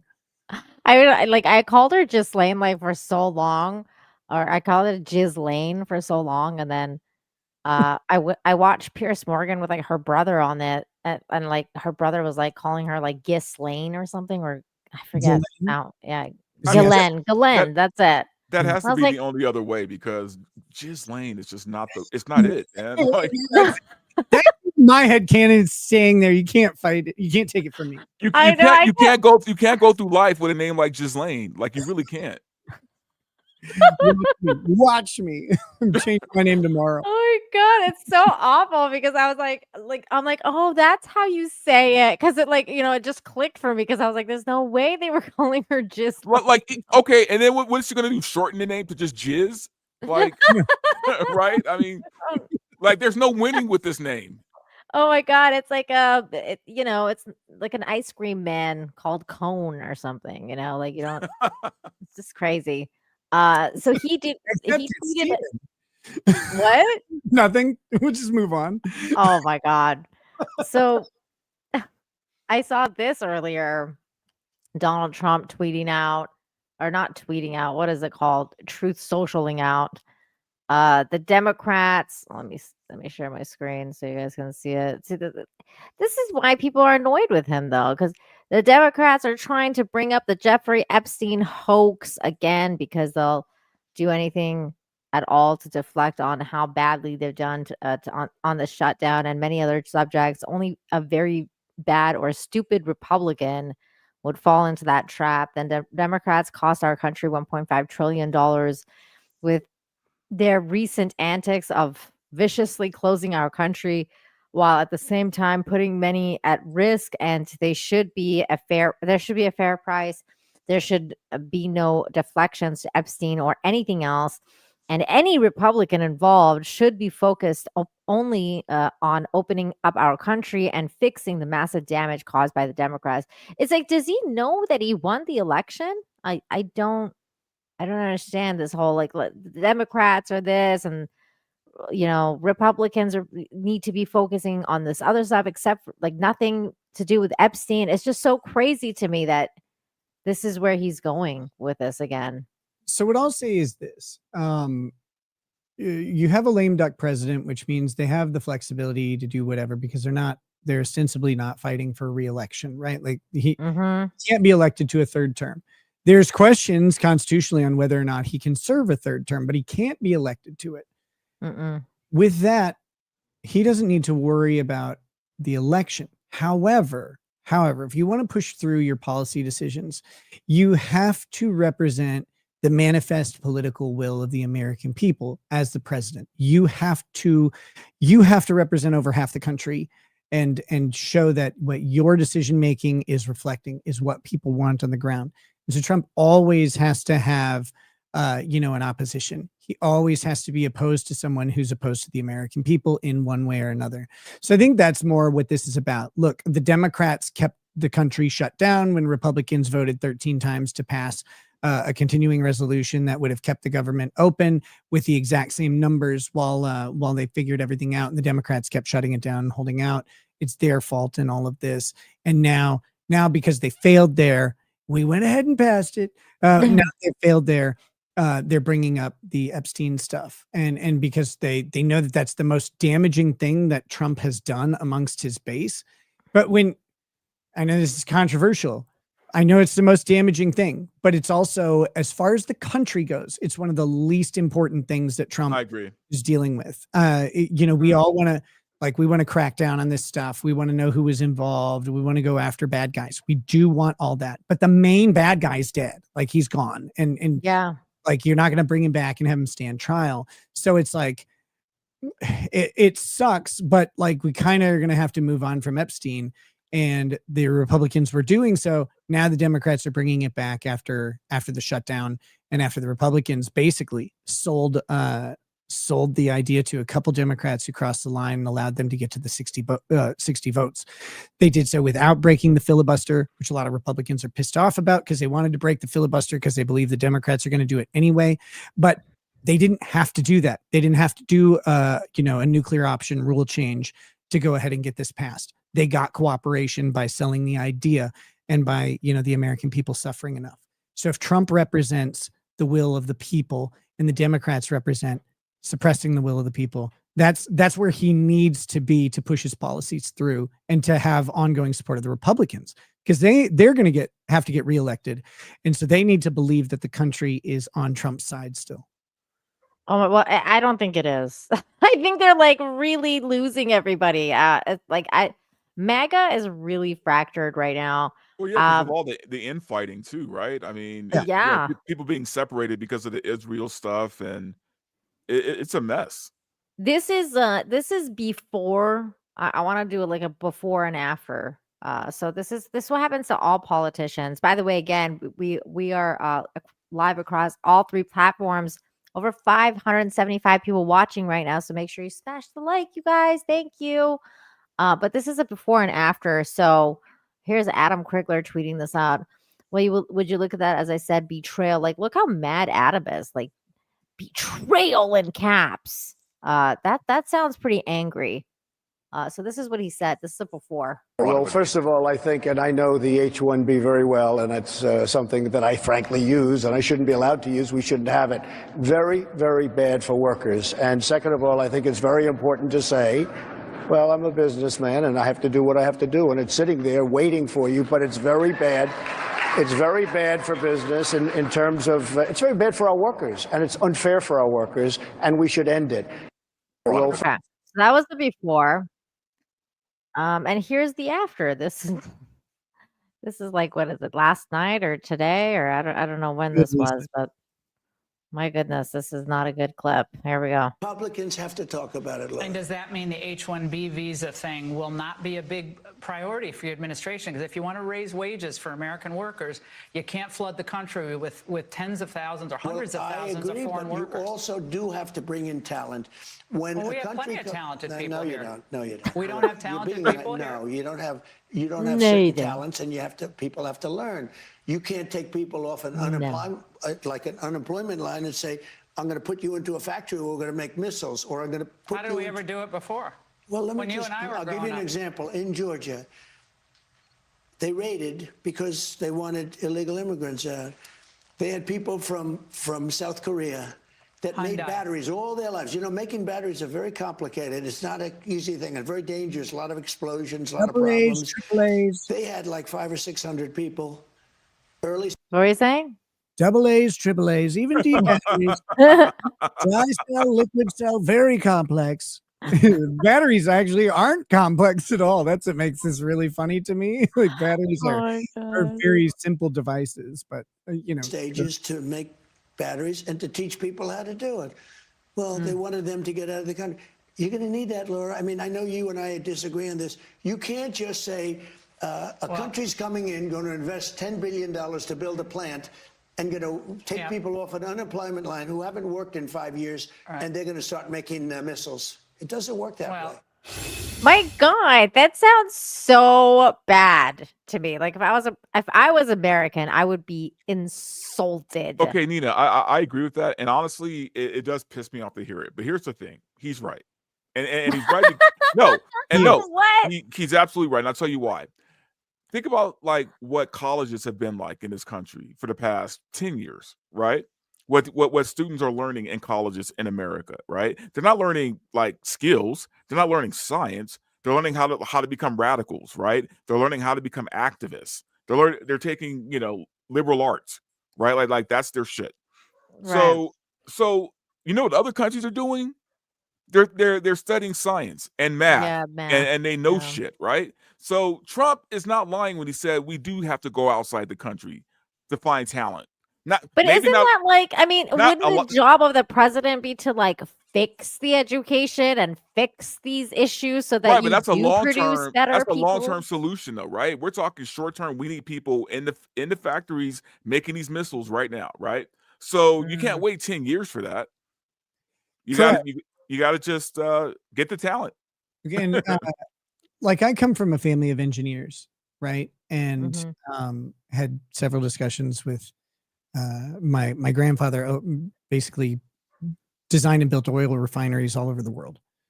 And the issue that you run into is that in India, you can get really, like, not all of them, but you can get really high quality engineers of really Mhm. specialized things, and they are dirt cheap. Like they're dirt cheap to hire. And same thing with programming and stuff like that. And the thing is simply it's supply and demand. There's like the population over there is so high, and the education is highly specialized towards mathematics and STEM fields. So you end up with this oversaturation of the Indian market, Mhm. and you're able to bring those guys. Like companies are able to bring those guys over, pay them 35 to $55 an hour rather than 95 to $125 an hour to start. And then, they get tax benefits and stuff like that. Mhm. So it's quite a stretch to, like, I know what Trump said, like, sounds really frustrating. And the way he said it was very inartful because, like, no, you don't. No, you don't have the talent. America has some of the most talented people in some of the most important fields. Like, we fucking invent all of the, like, a ton of microprocessors, for example. Korea has become a big time competitor in that, and China's trying to move in. But the United States has really, really dominated that. And if you look at like the major social media, which in a post consumer economy that we have, social media and AI is where everything is going to go in what needs to be produced. We're fucking killing it on all these fronts.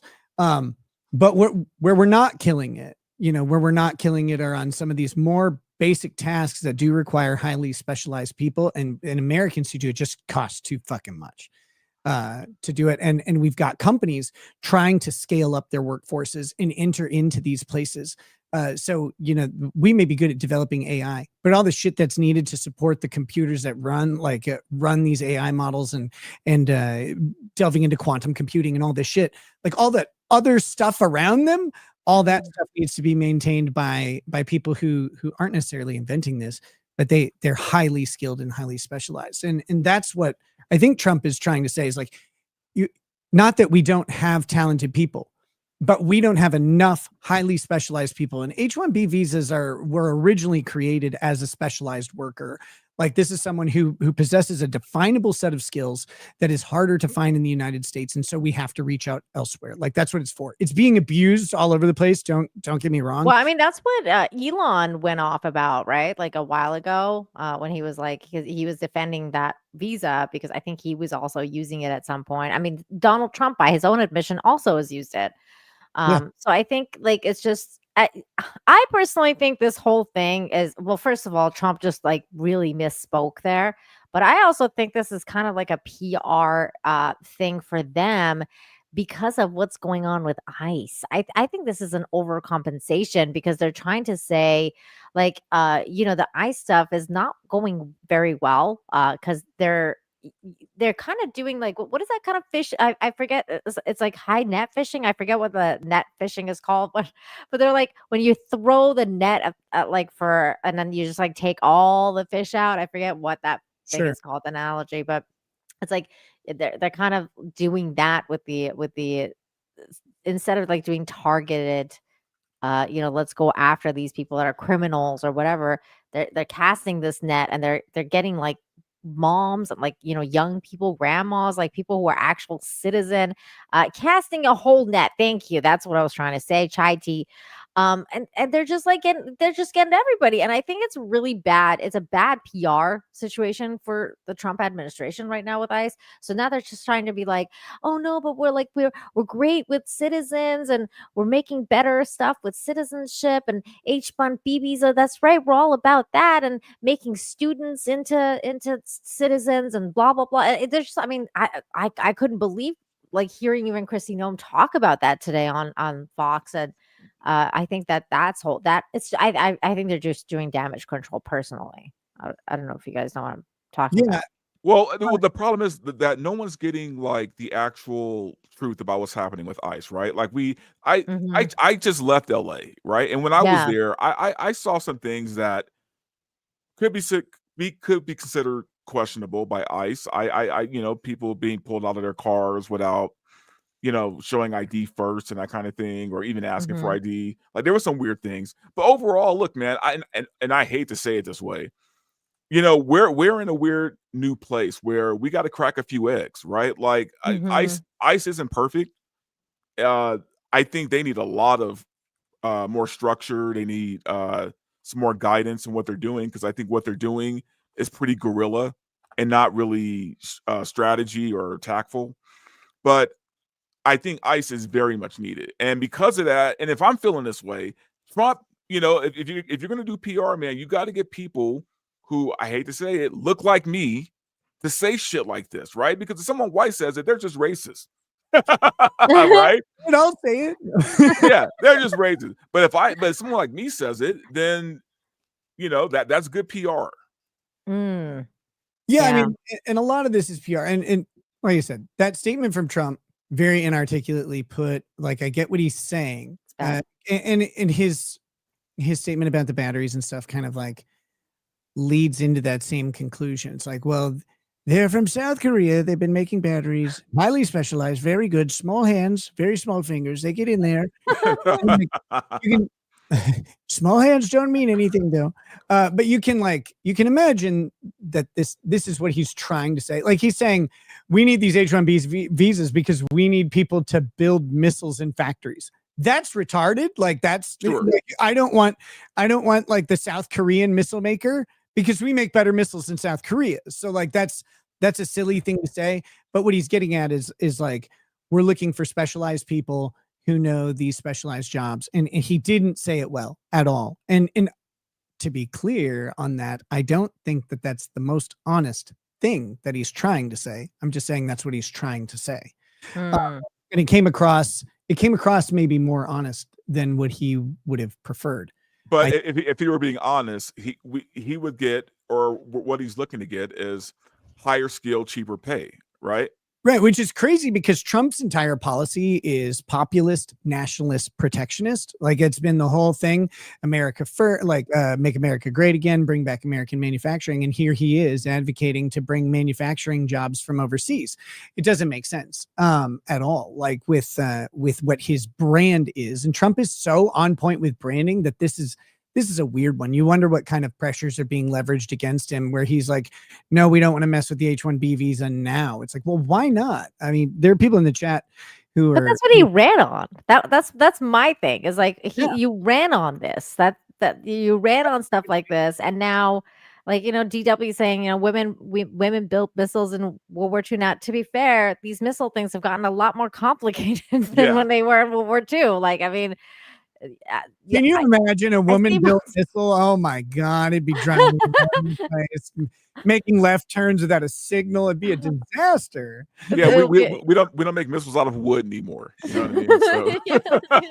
So. Things have kind of changed, but Having said that, I do think that there's a lot of qualified people looking for work right now, and Yeah. I think that that's why it feels so off of what he's saying, because the job market is so bad right now that I think there is a ton of qualified people ready for work, and he's going, let's bring in the other crowd, and that's I don't know, that's gonna lose popularity. And you were just saying, Nick, about the populist, that he was a populist. I mean, you cannot get more unpopular right now than this letter, which is also what he put out today, writing the president of Israel, asking him to pardon Bibi Netanyahu, and just trying to, just Yeah, it getting down on definitely that doesn't knees. look like Israel's interests are primary in the U.S. government's mind at all when you write this letter. No, But not at all. yeah, it's wild, and please don't misunderstand. I'm not advocating for any of this. Like, I'm just trying to give my perspective on why I think it's happening. But the reality is, if you are pro-American manufacturing, pro-American talent, pro-American greatness, then you can't be out there with the messaging that, oh yeah, we don't have the right people, because we do. There are problems though. Like someone said, we have engineers graduating by the truckload out of California. It's like, yeah, but would you want to hire them? Like, Jesus, could you imagine hiring anyone who graduated from UC Berkeley? Put a bullet in me now, because they're gonna eventually do that.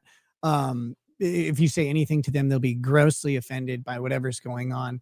And that's honestly, like, that may be the impetus for a lot of the H-1B stuff, because you're talking about cultures that don't have the same DEI deference going on. But you also, really quick, you got to look at it like this too, man. Like you just said that, yeah, there's lots of talented people, and sure, I completely agree with that. And I think America should always come first, no matter what. Americans should always come first when it comes to everything in this country. But I look at it like, take California, right, which I just left. I'm proud of you. It's been the peace I've known since I've left that place is crazy. But anyway, you have a problem in a state where there's very few electricians, very few plumbers, right? There's more like nuclear physicists than there are plumbers and electricians right now. Like we are at a crazy shortage. There are no Indian plumbers though. Like, you can't do that. No, well, sure, but I'm saying, if we got to grab people, like, even from Mexico, even from wherever, who know their stuff, these are people that we need right now, right? Like, they just need them now. Like, there is a shortage of electricians and plumbers. So if there's not enough here who can do the job, they're deporting all the plumbers. Damn it! Yeah, right. What's happening? They're As long as we keep the plungers here, we're okay. But yeah, no. The funny part is sometimes that's why it's funny though, Verbal, because like I hear liberals all like talk about that all the time, and they're always like, oh, but like, we need to keep like the Mexicans here because they do all of our work for us. Like, they're the undesirables that do all the dirty work, and that's why they need them. And now, it's just, a it's weird. long-term solution would be to be, I would make it the law, instead of like reparations and all this other shit. Like, if you want to go to a trade school, it's free. Like, something along those lines, because, we need electricians. Yes. We need plumbers, right? Yes. And by the way, just because you make that free doesn't mean all of a sudden people are going to sign up to be a fucking plumber and put their hands in shit all day. So I think it's a long-term solution. The problem is, though, we need short-term. And where Trump says we got to go out of the country, I get it. Yeah, I mean, it's definitely a complex issue. I think he could have worded it better for sure. But I guess like Trump just, sometimes you can't say you don't have the talented Americans. You don't have them. They're not around. No, I agree with that. That was a very stupid thing to say. Poor choice of words. I mean, especially like now, like people might let it slide if it's like the one thing. But when it's like now, and then he's just like this thing, and then he's like, asking for it, like Bibi Netanyahu to be pardoned, and then he's like saying this other stuff about Epstein and how it's a hoax, and it's just like everyone's just like, dude, something's got to give, because where's Trump? Like, where's the Trump I voted for? If, like, the Americans are saying, not me particularly, because I'm not American and I didn't vote for Trump, but like it's just, I feel like that's what a lot of his base is thinking right now, is like, what the fuck? They're feeling very disenfranchised. Well, look, I think there's a lot of good things he's done this year. There's a lot of stupid things he's done this year, right? So I don't know if Trump has lost his base just yet. Right? He's in the process of it. I mean, the people are just every day, they're just kind of like, what the fuck is going on? The reason why I don't think so, though, Nina, is because the alternative is worse. What's the alternative to Trump? Well, right now, nobody, but Mamdani, I guess. I don't know. Mamdani. There we go. I mean, the alternative is just so much worse than the guy we have. Pretty bad. Here's the possibility, and I think there's some merit to this. They floated Trump becoming president again in 2028 and all that stuff, and I think that's a red herring. I think it's a distraction. However, the theory would be that JD Vance would be running for president. Would step down. Now, I think JD Vance, of course, is going to run for president after Trump. What about Don Jr.? I mean, it's possible to keep the Trump legacy going with Don Jr. I don't think Don Jr. is going to run. I don't think he could carry it, but I think JD Vance, especially if they're playing this right, what Trump is going to do is he's going to make himself slightly less popular, one step at a time, allow JD Vance as vice president to slowly distance himself, but in the favor of MAGA and in the favor of kind of old guard Trump.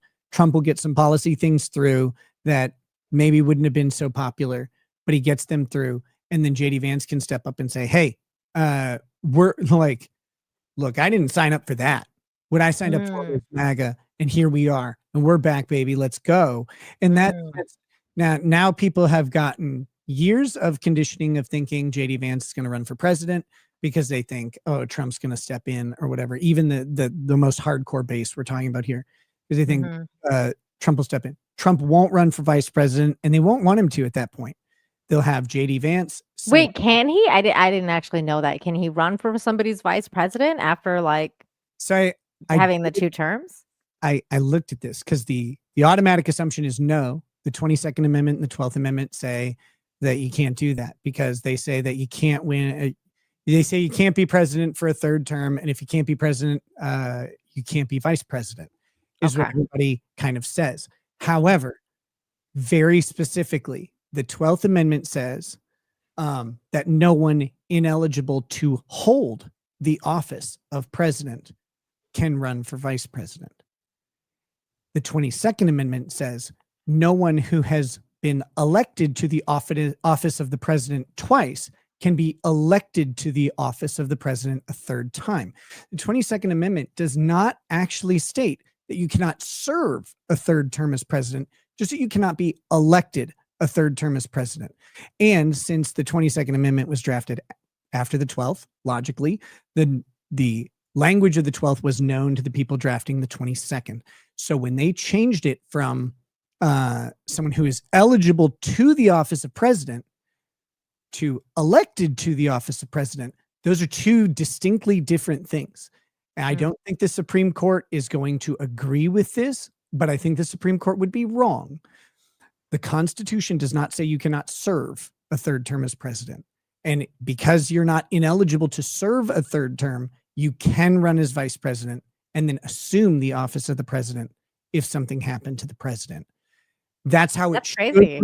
Right. And like, I was skeptical of that immediately. I'm like, that's wrong. I remember civics class and like constitutional law. And then I went back and I read the amendments and I'm like, holy shit. Like, these are very different things that they're saying. And the Supreme Court has said, the Supreme Court precedent says that every word in the Constitution and its amendments is intentional. No words can be read into it and no words can be read out of it.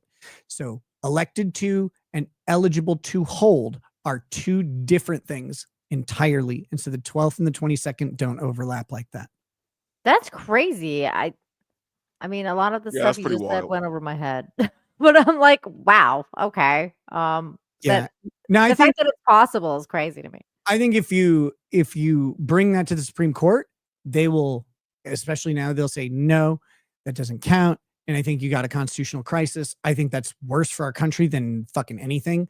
If you have the judiciary fighting against a president who's assuming office, like you've got a real problem. Yeah, you don't want that. You don't And want that.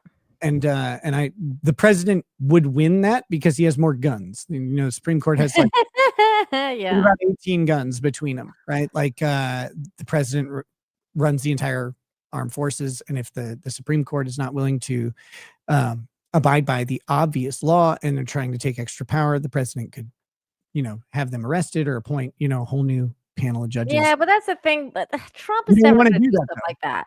No. He would never do that anyway, because if he was going to do that, he should have done that in 2020 when he thought they actually stole the election. But he's never going to do that. He should have called martial law.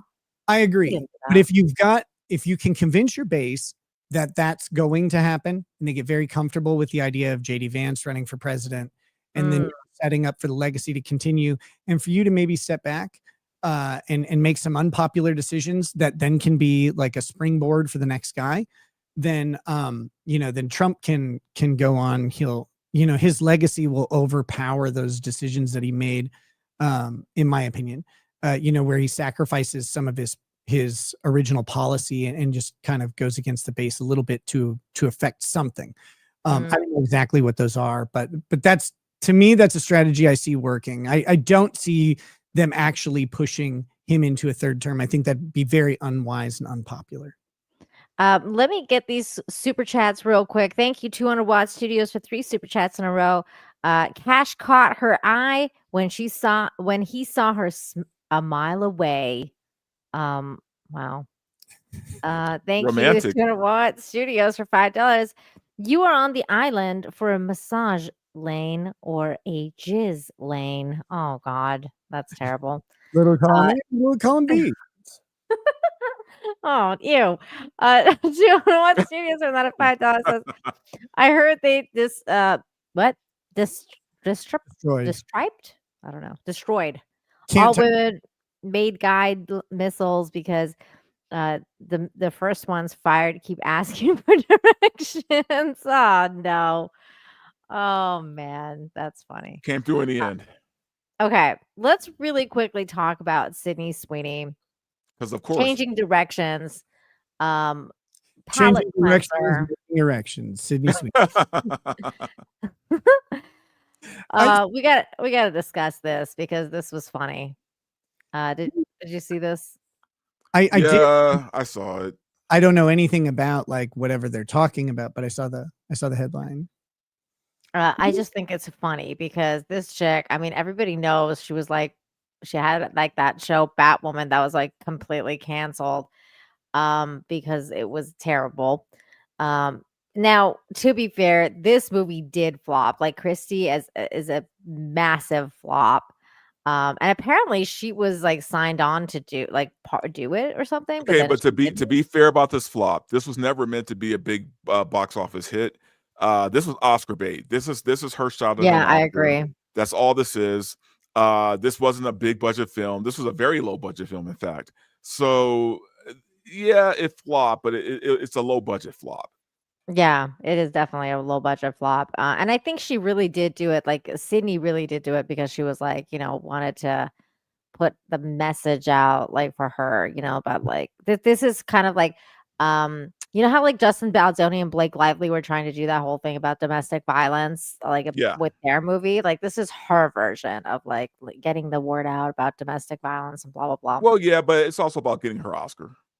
That also. But it says following an underwhelming opening for Sydney Sweeney's latest film, Ruby Rose blames Christy Starr for the box office failure.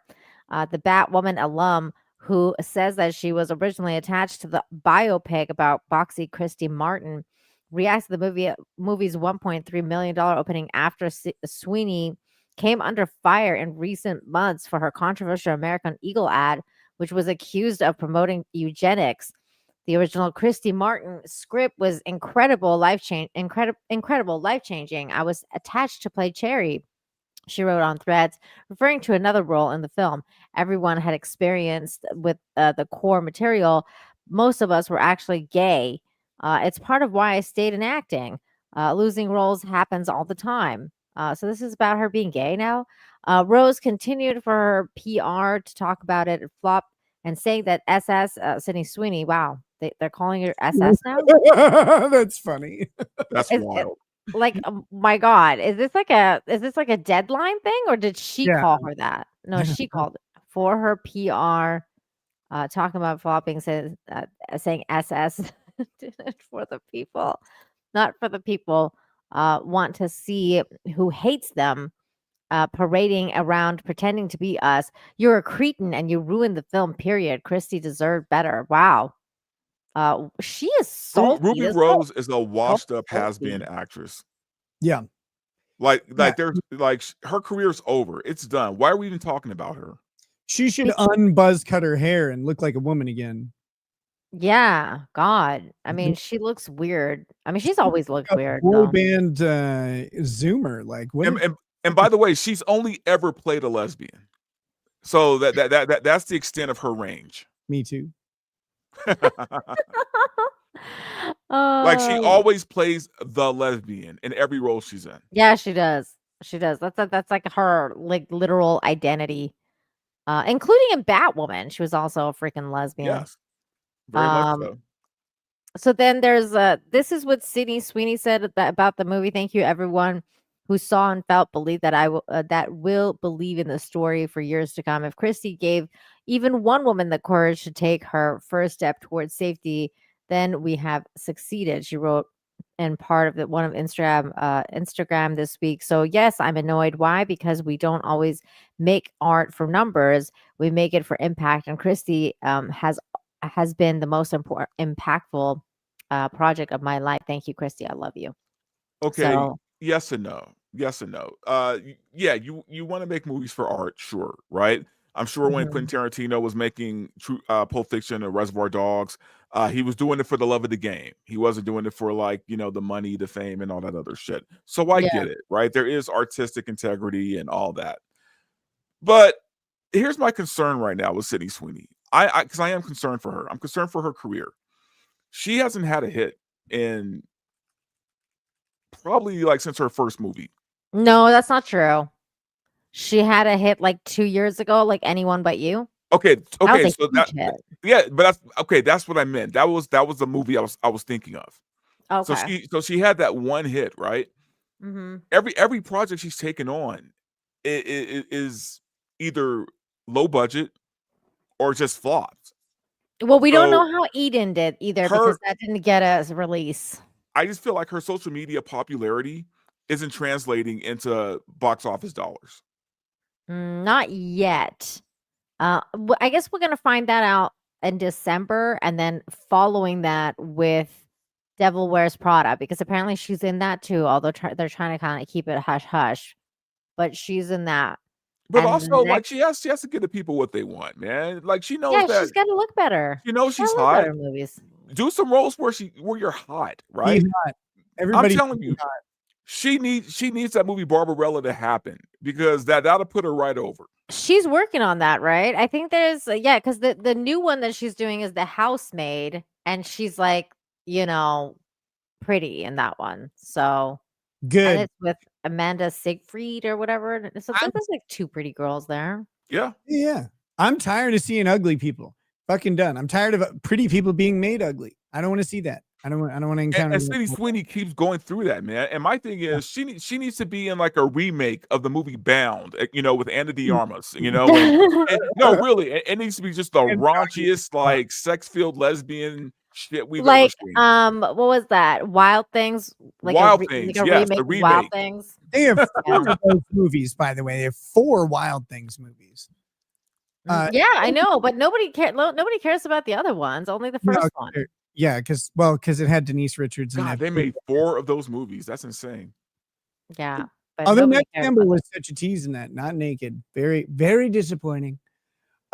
Wait, Nev Campbell didn't go naked in that? No, only Denise Richards. She never did. Oh. She was never on screen topless or whatever. Yeah, But I felt cheated actually. I do. I watched the draft like 3 times just to make sure she wasn't naked. That's hilarious. Uh, She's recently in the Lincoln Lawyer, Nick. Have you seen that? No, I never watched it. I heard it's really good, and I should watch it. I liked it. I really liked it. I watched it on Netflix, and Sydney is in it. Sydney. I always call her Sydney because of the fucking Scream. Yeah, because of Scream. Nev Campbell's in it, and she looks great in that show. You should watch it. It's good. It's a good show. I mean, you're a lawyer. Yeah, but I don't really care. You don't like law TV shows. Like no. Nev was so hot back in the day, man. Yeah, she really was, man. It really was really pretty. Like, okay, what do you guys think of her in this? Like, this is like Sydney in. Sure.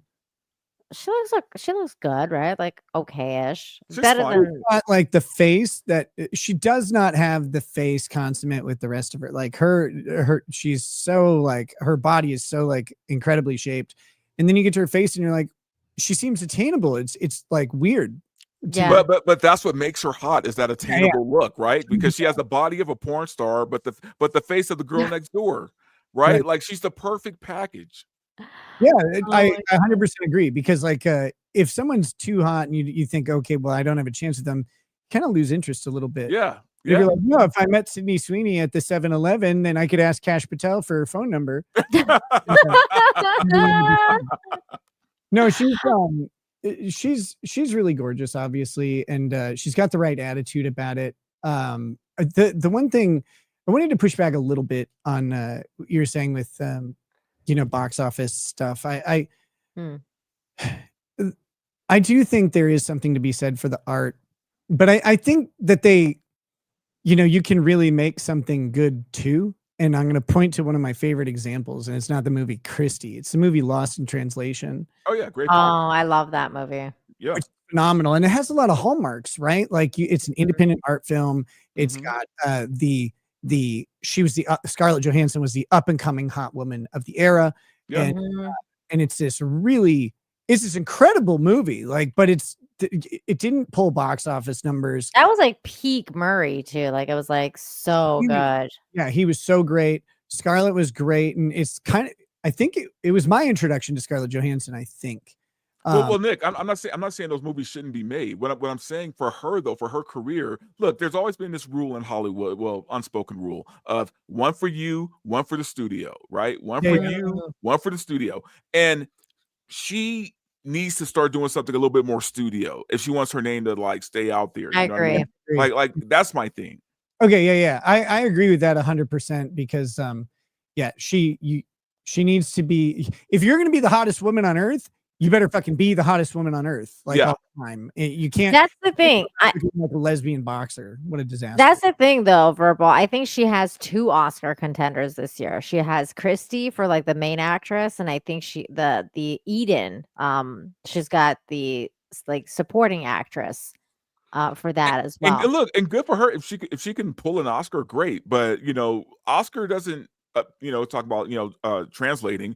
Oscar doesn't translate into a career either. Like you could win an Oscar and vanish, and like just vanish, right? And you could be Tom Cruise and never win your Oscar. And never win, or Leo, or whoever. Like you got guys like that who should have. Leo like finally won. Leo right, but I'm won saying one. they should have like tens and thousands of them, right? But they barely have one between the two of them, and long career, right? So what do you want? Is it about the award or the career? They hate her though, man. They freaking hate her. Look at this. Breaking actress Zendaya allegedly refuses to be seen with Sydney Sweeney because her Republican views per Daily Mail. This is such bullshit. I call that is complete bullshit. It's not real. This is bullshit. I do not believe that. Well, Zendaya actually probably has no fucking clue. Do you guys remember when who was it? It was like someone was it was like a black comedian, and he was talking about Kyle Rittenhouse after the verdict and everything. And he's like, yeah, there's that guy that shot like 3 black people. And it's like, No, homie, he missed the black guy. Like, he shot Yeah, a black guy and he he missed. didn't shoot any black people. I don't remember who it was. I remember that being a thing, but I don't remember who. I think it was Kevin Hart who said it. And you're like, it was either Kevin Hart or like Chris Rock. And you're like, how do you not know this now? Like, how are you still like on this? And so, yeah, Zendaya probably reads a headline 7 months ago that's critical of Sydney Sweeney and the American Eagle ad. And she's like, oh, she's a racist because she thinks she's genetically superior. It's like, that's not what was happening. Like, guys, this is a pun. This was a dad joke that they put in an ad. Like, that's it. It was a dad joke that you can tell to the kids, and like mom will only be slightly mad that you just called a woman really attractive. Like, that's what it was. And they make it out like she's fucking reopening slavery. Zendaya probably gets some like little glimpse of it. She hears some tweets from her friends or whatever, and just carries on this stupid thing. And then they ask her, hey, what do you think of Sydney Sweeney? And she's like, I think she's a racist bitch. And that's how this shit goes, because these celebrities are so far removed from. Yeah, that's the thing, though. I don't even think Zendaya would say anything like that because they've worked together for like years. I mean, but also they were buddies. I don't think they're gonna say that. I don't think she's gonna say something like that. No, and you're right, Nina. And the funny thing about Zendaya too is like everyone thinks they knows. Okay, like I'll ask you this: what are her politics? Who? Zendaya. Liberal, I believe. Liberal. But I mean, but see, that's the thing. I hardly hear anything about her politics, right? She rarely, at least from what I've seen, speaks on politics. The only reason I know that is because she liked watching Tom Holland dressed like a woman, and I feel like a conservative girl wouldn't really like that about her dude. Sure, no, of course, that and that's yeah, a giveaway. That was a little weird. But for the most part, I don't think Zendaya is a very political person, and so No. for her not to work with Sydney Sweeney, it sounds stupid. It sounds like someone made this It shit just up. sounds it really does sound stupid though, because like I said, they've worked together for a long time. I don't think she would say anything like that. I think that's crazy. But also, Zendaya is a professional, right? Like she's not Yeah, gonna she's not gonna mess up her bag, for some No. dumb shit. Exactly. She is. I actually really like her. I really like her, and I really like Tom Holland. I actually like them as a couple, and I like the fact that they're talking about maybe having kids soon, and I think that stuff is really cute. I know I'm weird about Hollywood sometimes. It's like such a love-hate relationship because I hate it, but I also love some of these Hollywood people. I'm like, oh, I love Sydney Sweeney. When they come together and they make something that blows your fucking socks off, you can't help but marvel at what just happened. Yeah. Yeah. You're like, oh, like Frankenstein, like that did that to me. And Eden, that Sydney Sweeney's in right now, like recently. Ron Howard's new movie is so fucking good. I wish Frankenstein did that for me, man. I wanted to love that really? film. I thought it was okay. Like I didn't think it was great. I really liked it. There were some pacing problems that were kind of jarring in a way. I don't know. Something about that movie disconnected for me, and I'm trying to pinpoint what it is exactly. Because it started out great, and then it just got like dull. Oh, I was like hanging on like every minute, like I was just so into it. Verbal Riot, have you considered that you don't have a heart? That could be it. I mean, yeah, I mean the stone that I keep in my chest is yeah, it's like it's not beating God. What is going on with you? Did you watch it, Nick? Did you watch Frankenstein? I'm gonna on yours and Anna's and Critical Drinkers recommendations. I'm gonna watch Frankenstein. I wasn't sure about it beforehand, but you guys all gave it really good reviews. I trust all y'all. Well, and especially because it's like such a no, like very little CG. There is some, not a lot. But like it's just such practical effects and stuff like that. Like it's a movie, like it is a film. Like and I like movies like that. And same with Eden. That's why I really liked Eden, was because it's like all on location. There's no CGI in that one. It's very freaking good. Highly recommend Eden to a lot of people as well. Before we wrap this show up, wait, I gotta say one thing. The best thing that I have watched in the past year is the Netflix series called Warrior, which I was don't think I've heard of that. it was based on the writings of Bruce Lee living in San Francisco during the during the early 1900s, or well, the I guess mid 1900s or whatever. It's based on Bruce Lee's experiences in San Francisco, but it's actually the setting of the show is much earlier than he was alive. And it's about basically the Chinese and the Irish as two different immigrant populations trying to get work during the industrialization of America, on the railroads and stuff like that. It is exceedingly violent. It is it is sexy as hell. There's the right amount of Asian breasts in it, which is perfect. I'm in. And the acting is good, and it reminds me so much. I'm really surprised they're not all black. That's what I'm shocked. Yeah, I am too, because clearly black folks were the original Asians. So exactly. Sorry, keep going, Nick. What it does is it reminds me so much of the Wu-Tang and the Liquid Swords movies of the late 60s through the early 90s. And all of them have themes. They just happen to be over in China typically, but they all have themes of like racism and oppression and stuff like that. And here's a story where it makes sense. There was racial discrimination against the Chinese immigrants working in San Francisco and the Irish immigrants, and there was competition between them. And it's all of that. It's love stories. It is brutal. It is like tear jerking. It's great. This is one of the best. It sounds really good. I'm interested. How have I not heard about this? This is pretty cool. It flew under my radar, and like I like all things that When did it come out? A couple years back, and then it was it's 3 seasons long, and like without any spoilers, the ending, the wrapping up of the series goes exactly where it's supposed to. Like I knew so it's over. Right like away. the show is over. The show's done. You can go watch all of it right now. And I'm totally sold. Early on in the show, I'm like, I know exactly what's going to happen. Like, I don't know what's going to happen in between, but I know where we're going to get to. And it does it. And it's so fucking great. Like you feel so good. Like, that was right. Oh, wow. It's so good. I really, really love this show. It's really Did good. you watch Shogun? I did. Also loved that, except I was so damn depressed.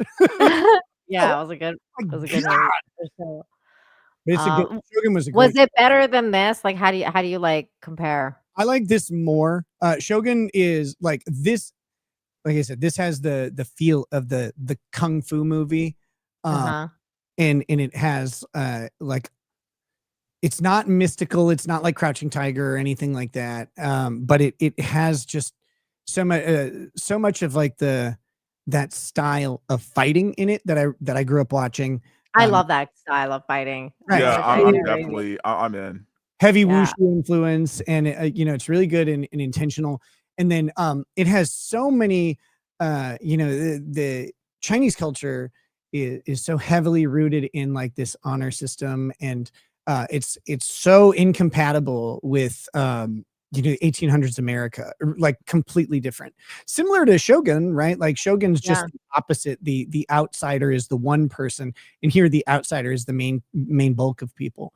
But you have this honor society that is developing, fighting against oppression, and like they have racial pride, which is like an interesting topic to make like a kind of a central theme of a modern production. But like, they had to stick together, but they're also infighting all the time because there's multiple gangs that are trying to vie for power here. And it's just I can't recommend it enough. It looks really interesting. Like you sold me on this show. I'm definitely gonna watch it. I really like it. Yeah, I need something to watch anyway because I just finished Severance. So Severance is good. Severance it's a good show. The second season's a little rough. It's a little weird, but it was weird. But I still like. I'm still in. Yeah, I'm still in. I did start that new show though, Pluribus or whatever, on Apple Plus. It's with the Pluribus. I've never. You ever watch Better Call Saul? I never I, I watched, only the first season. I started watching a couple episodes and then I got arrested. That's hilarious. You are Saul. That's your life story. I know, right? Great show, by the way. But you know, Pluribus stars one the lead actress from that show. It's the new Apple Plus show. It's probably the craziest shit I've seen in a long time. Is that the one that they were saying like it's made by the makers of Breaking Bad and like that crazy looking show? Vince Gillian, is the creator and okay. So how is it? You watch? It's really trippy and good. Like it's good. Really? It's trippy as fuck. I feel like I don't know if I want to get into it because it's Apple Plus again, and they're gonna do another mystery box show. It's never gonna be over, and it's gonna take like 20 years for it to fucking come out. And I'm gonna be really annoyed. Well, Just watch it on someone else's account. Hmm. Just watch it on someone else's account. Yeah. I mean, there's some good Apple Plus shows out there. The Studio is really good with Seth Rogen, surprisingly. Oh, I still have to watch that. I'm going to watch it. Quite a bit. My dad keeps recommending me all these Apple things, and he's like, "Do you have Apple Plus?" I'm like, "I don't know, Dad. I don't remember. Maybe." And he's like, "You have to watch the show." Like, I don't actually watch that much TV, but I had some time a couple weeks back, or a couple months back. My wife was out of town with my mom and my sister, and so I had like a week where it was just me and the kids, and I was doing a lot of driving. I wasn't doing shows yet, and so I watched a lot of TV like in my downtime.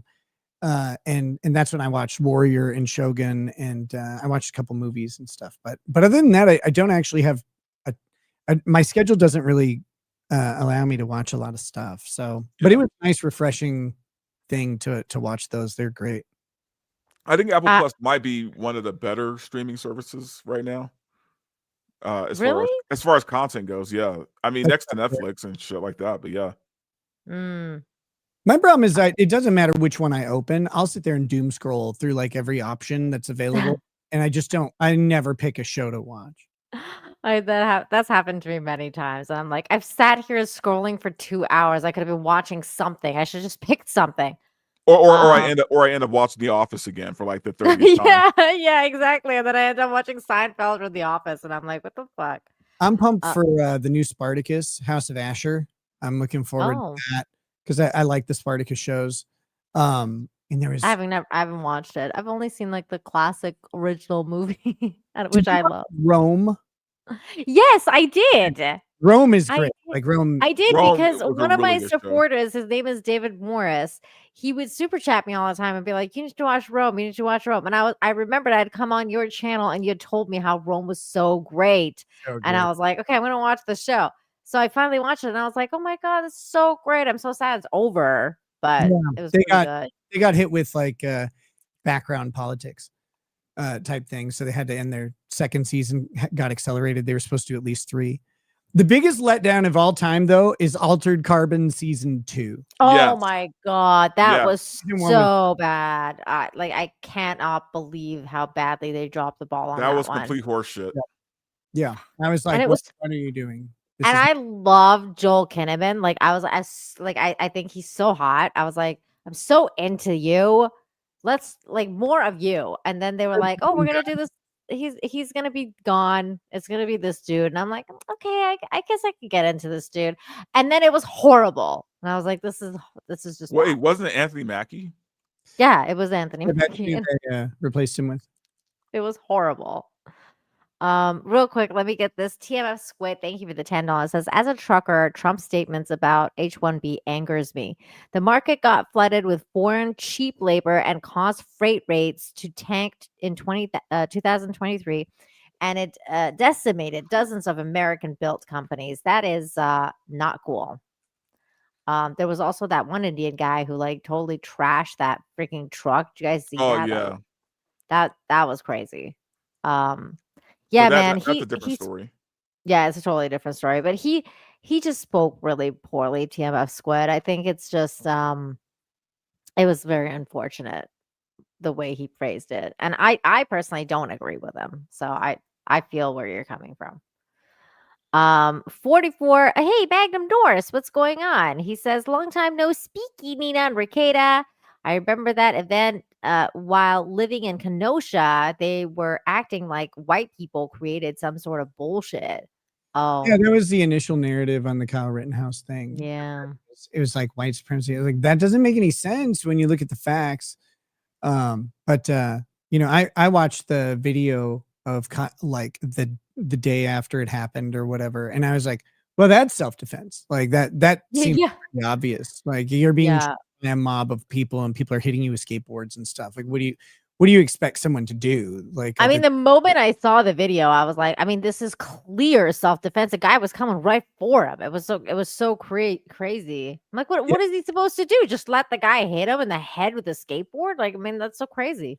But also, wasn't one of them a pedo? Yes. Yeah. The first guy, Joseph Rosenbaum. Yeah. So good riddance. Like a super bad one too. Yeah. Good riddance. Terrible.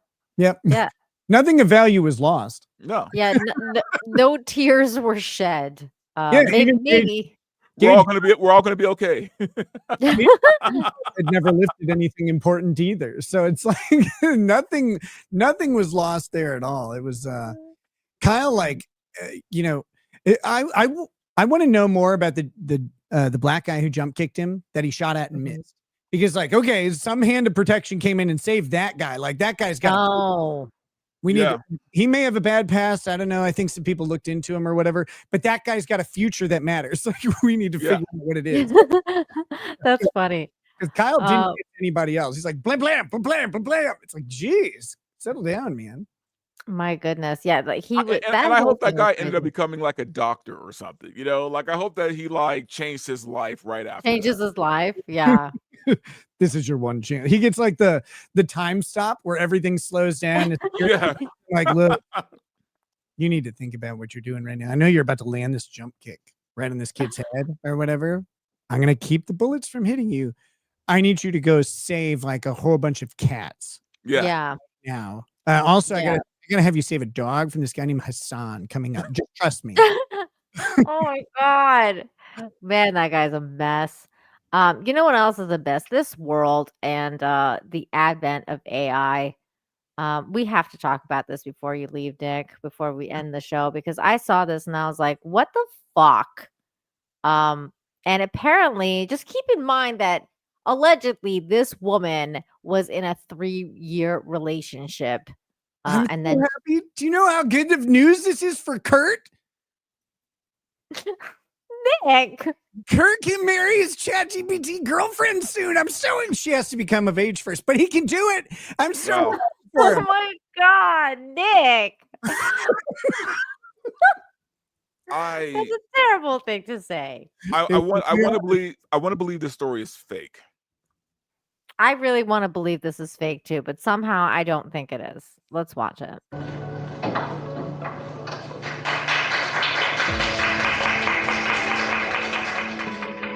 And then the wedding. Klaus seems to be right in front of me. Nah, that's some bullshit. Ogasawara has prepared AR glasses. They exchange rings. What the fuck? What? God. Kano understands that dependent. Nope. Nah, there's some bullshit going on here. No, perfect. Boy. This needs to happen. Do you know how many people in chat rooms this will fix? So how does the AI perform its husbandly duties is the question for me, right? Oh man, don't worry. They got that covered, brother. Yeah, don't worry. You don't worry about that, Verbal. Understands that dependence on AI is a problem in society, but she says that it's painful to have a relationship without dependence.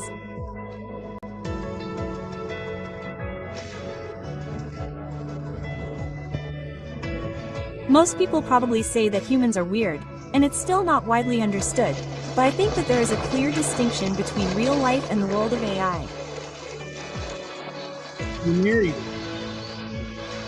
She stole this idea from that movie Her. This is the plot to the movie Her. Is it? Yes, this is some bullshit with Joaquin Phoenix. This was the plot. He falls in love with his fucking iPhone. Oh my God. Well, the AI in the iPhone, but whatever. That ring going on her finger looked like butcher's twine around a sausage.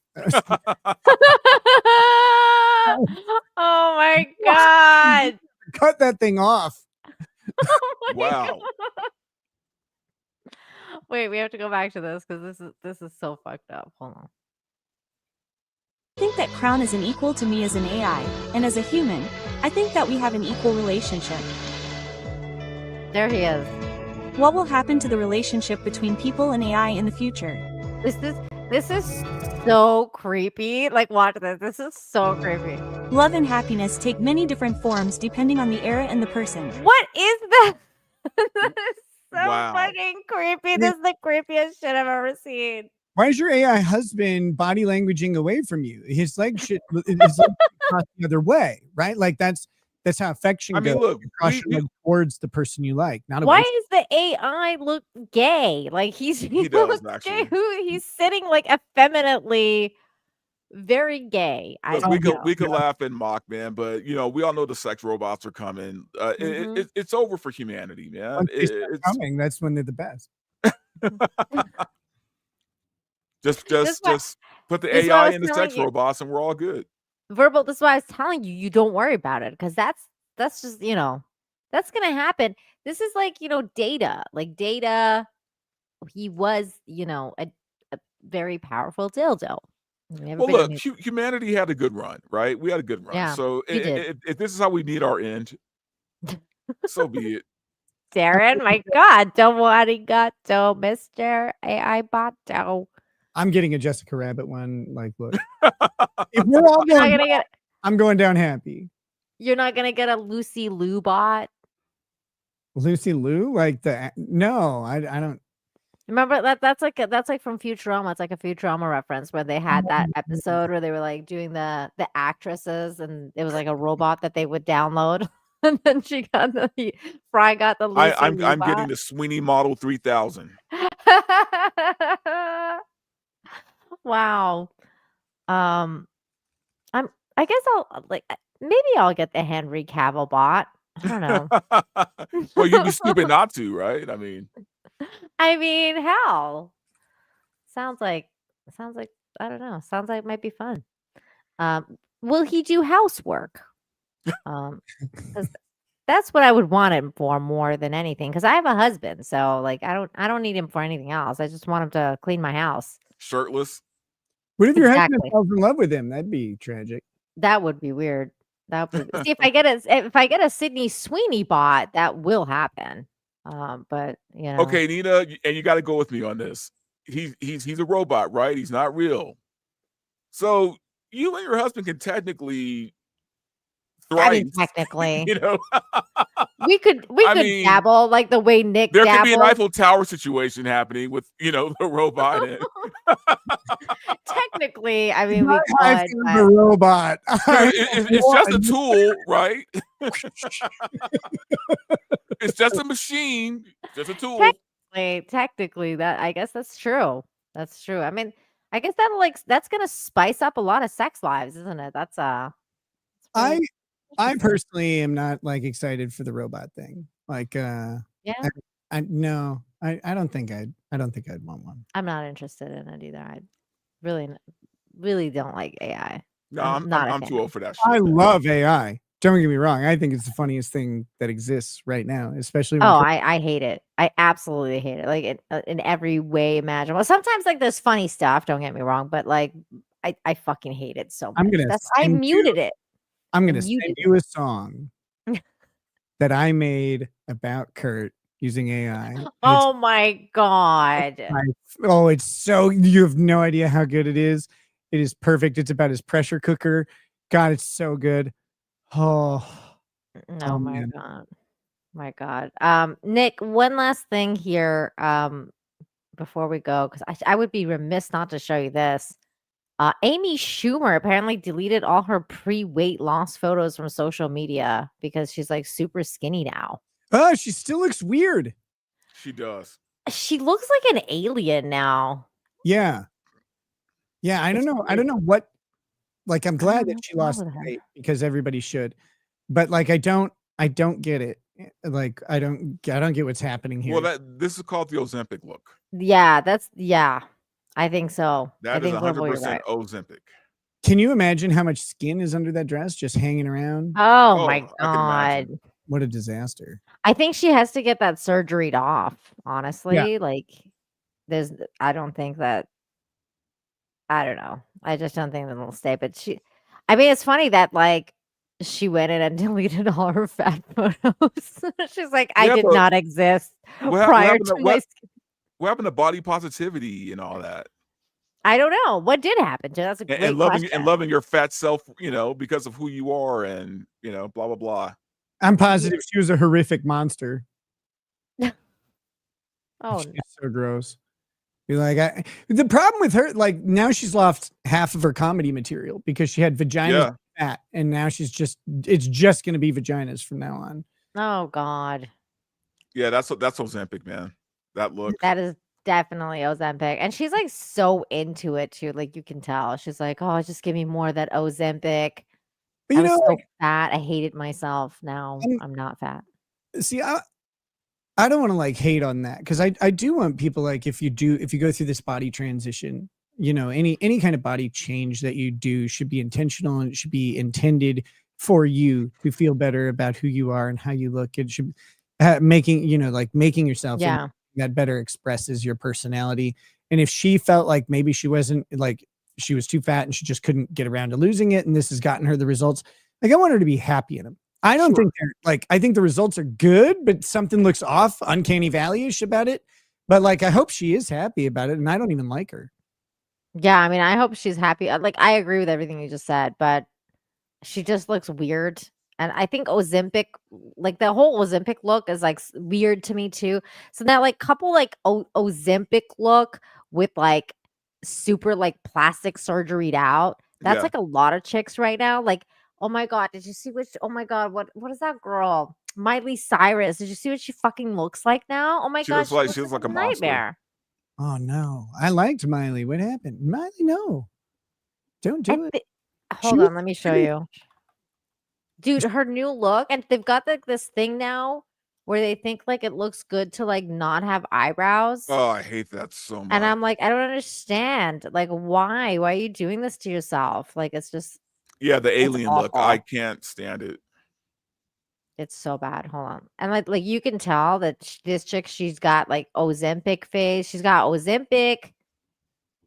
This is Ozempic face / terrible haircut. Because what the fuck's going on here? Yeah, that's awful. Same thing happened to Ariana Grande or whatever. Oh my God. Yeah. So fucking pretty. And then like now she just looks like a bundle of toothpicks. Oh my God. Ariana Grande is a tragedy, man. Because she used to be very hot. Side to Side is one of the hottest things. Oh, I love that video. I know. It's so like it's ridiculously. It's so hot. Yeah. I don't think I've ever seen it. Like is a music video? Yeah, it's a music video called Side to Side. It's a good I'll go look it up after this so I can see what hot Ariana Grande looked like. Because today I saw this from her and I was like, dear Lord. Yeah.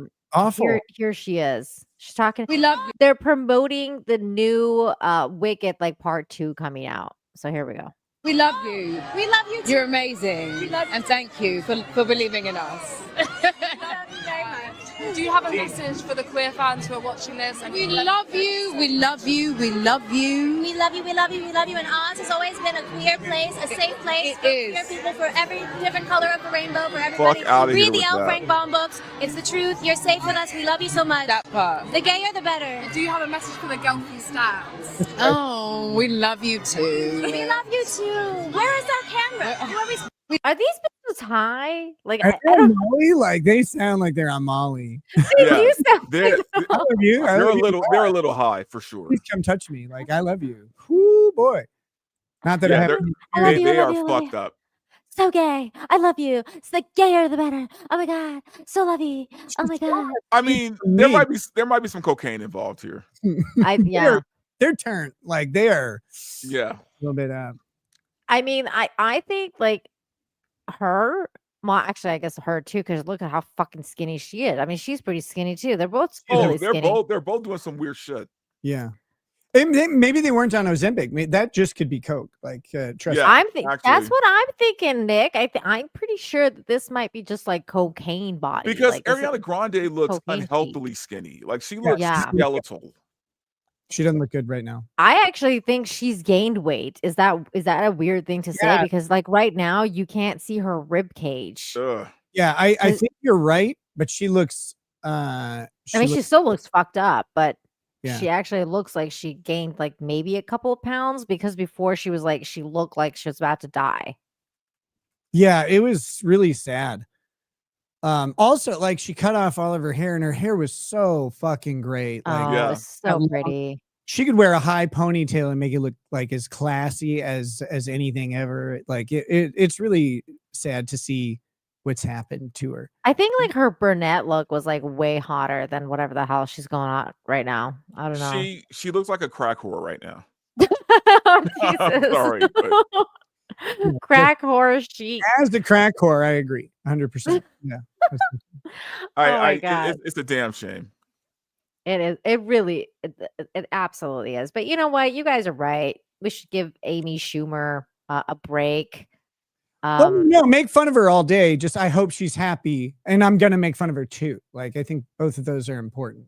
She was the size of a planet. You don't get to just make us forget. I know she's overwriting reality. She's like, I didn't. Fat me didn't exist. I'm deleting all my social medias. She should have just done a whole bunch of before afters. Like, look at me before, and now I'm after. Yeah, you got to own that great shit. I look. I like seeing looking back and seeing like the progression of my life and like identifying different phases of it. Like, oh, here's Fat Nick. Same. Because one summer I made every meal into a sandwich. I just decided whatever meal I was making, I made it into a sandwich. And I gained 20 pounds. Oh, wow. Because like there's so much extra calories in that. And but like it's funny to me to look back on those pictures and go, oh man, I was like, that was finally it was I think it was 33. It was like that's when my metabolism first started to slow down. Prior to that, I couldn't gain weight. Like you couldn't put it on me. It just didn't work. I ate thousands of calories a day, no issue. Like it always burned off. And then right around 33, it just stopped. Right when I started eating everything as a sandwich. I had cereal as a sandwich. I had ramen as a sandwich. That's crazy. That's cereal as a sandwich? Yeah, everything you How does that even work? I don't remember. But it was good. Everything was good. And what kind of cereal? I probably Apple Jacks. I don't remember the specifics on that one. I always like Count Chocula was my favorite. I made a dessert sandwich one time where the bread was 2 brownies. And then I put a bunch of stuff between the 2 brownies, right? Like, so that was the sandwich. Oh my God. I probably gained like 3 pounds. Dude, that sounds like stoner food, man. Like that sounds man. Like I got the munchies and I just want to. No. How high were you? Zero. I didn't do any, like, I hate weed in general. And so that's always something I found really strange about you. It's like you did like the most hardcore drugs and you're like, I hate weed. And I was like, weed puts me dude, weed would have saved you, bro. Weed would have saved your ass. Weed puts me straight to bed. Like I'm out. That's why it would have saved you. You would have just gone to bed and been like, you know what? More cocaine to counteract the weed. That would have gotten me. I know me. That's hilarious. Oh my God. Wow. I'm glad you're back though. I'm glad you're doing good, sober. Yeah, it's like I don't like being told what to do, but I also like I'm not minding the sobriety. The thing I miss the most, I've said it plenty of times, is I miss the things that were associated with the activities that I did while using substances. Those are the things I miss. They're the things I stay away from because like that's kind of relapse prevention 101. If you're doing cocaine at a nightclub, like when you go to nightclubs, don't go to nightclubs. Right. If you have to be sober, don't go because you might be tempted. You might think, oh, I can beat the test or whatever. I don't have any thoughts like that, but I don't put myself in those situations. But I miss going to nightclubs. Like I miss that part of it. Like I miss those things. Like I miss the people I was hanging with. How? My God, I hate nightclubs. What? Like They're I'm a boy terrible. in person, Nina. It's like, I mean, like I remember going clubbing. I don't remember the last time I went clubbing, but my God, it's like, it's just so like everything is super expensive, like fucking too loud. I'm too old for this shit now, man. I'm like, fucking get me out of here. The high heels kill you. Yeah, my At least clubbing for days, me. my clubbing days have been over since like 2005. See, I never did it as you know, as a young adult. Like I never did the club thing. And so then doing it later was a lot of fun, especially because you know, the doing it later meant also I could afford to make the club scene a lot more fun than when you're 22, you know, and you don't Right. it's way different than when you're very high income at Yeah. 40. And especially for a guy, it's a way different experience going as like a, you know, a well-dressed man who's like approaching middle age is a way different experience than being like in your 20s for any of Very those. much agreed. So That's it was fun in different ways. And like, but I miss the people I was hanging around. Like I have some, you know, I have some friends I would use with, and I don't really get to hang out with them anymore because they're using and drinking and stuff like that. So it's like, okay, well, I don't do that. You got to cut them off. Yeah, Yeah. that's And I that's understand. that's just reality. It's okay. But like that's the stuff I miss. I miss that way more than the substances. I think primarily I do think I have an addiction, but I think it's to dopamine. I think it's to experience and elation. And that can come from a lot of places. Drugs are a shortcut to it, and they're not a great one. But like right now, life is in a different spot than pursuing like those dopamine hits as often as I was. So That's you know, good. I'll refine the balance on that in a much healthier way. Life is all about balance, man. And yeah, like you're doing great. We love it. I love seeing you like this. Seeing you back at it has been great. And so with that said, I think we're gonna call it a night here, you guys. Thank you so much, everybody, for watching. Before we go though, Verbal Riot has a book coming out. Soon. It's with the editor right now. She's doing her third go at it. So we should be publishing by end of this month or beginning of December. Nice. And tell the people a little bit what it is. Tell Nick about what it is. Oh yeah. So guys, the book is called Behind the Bar, The Bartender's Guide to Dating, you know, and again, you know, I have listened to you guys. I've heard your cries. You guys want ass, and it's getting harder out in these streets to pull them, man.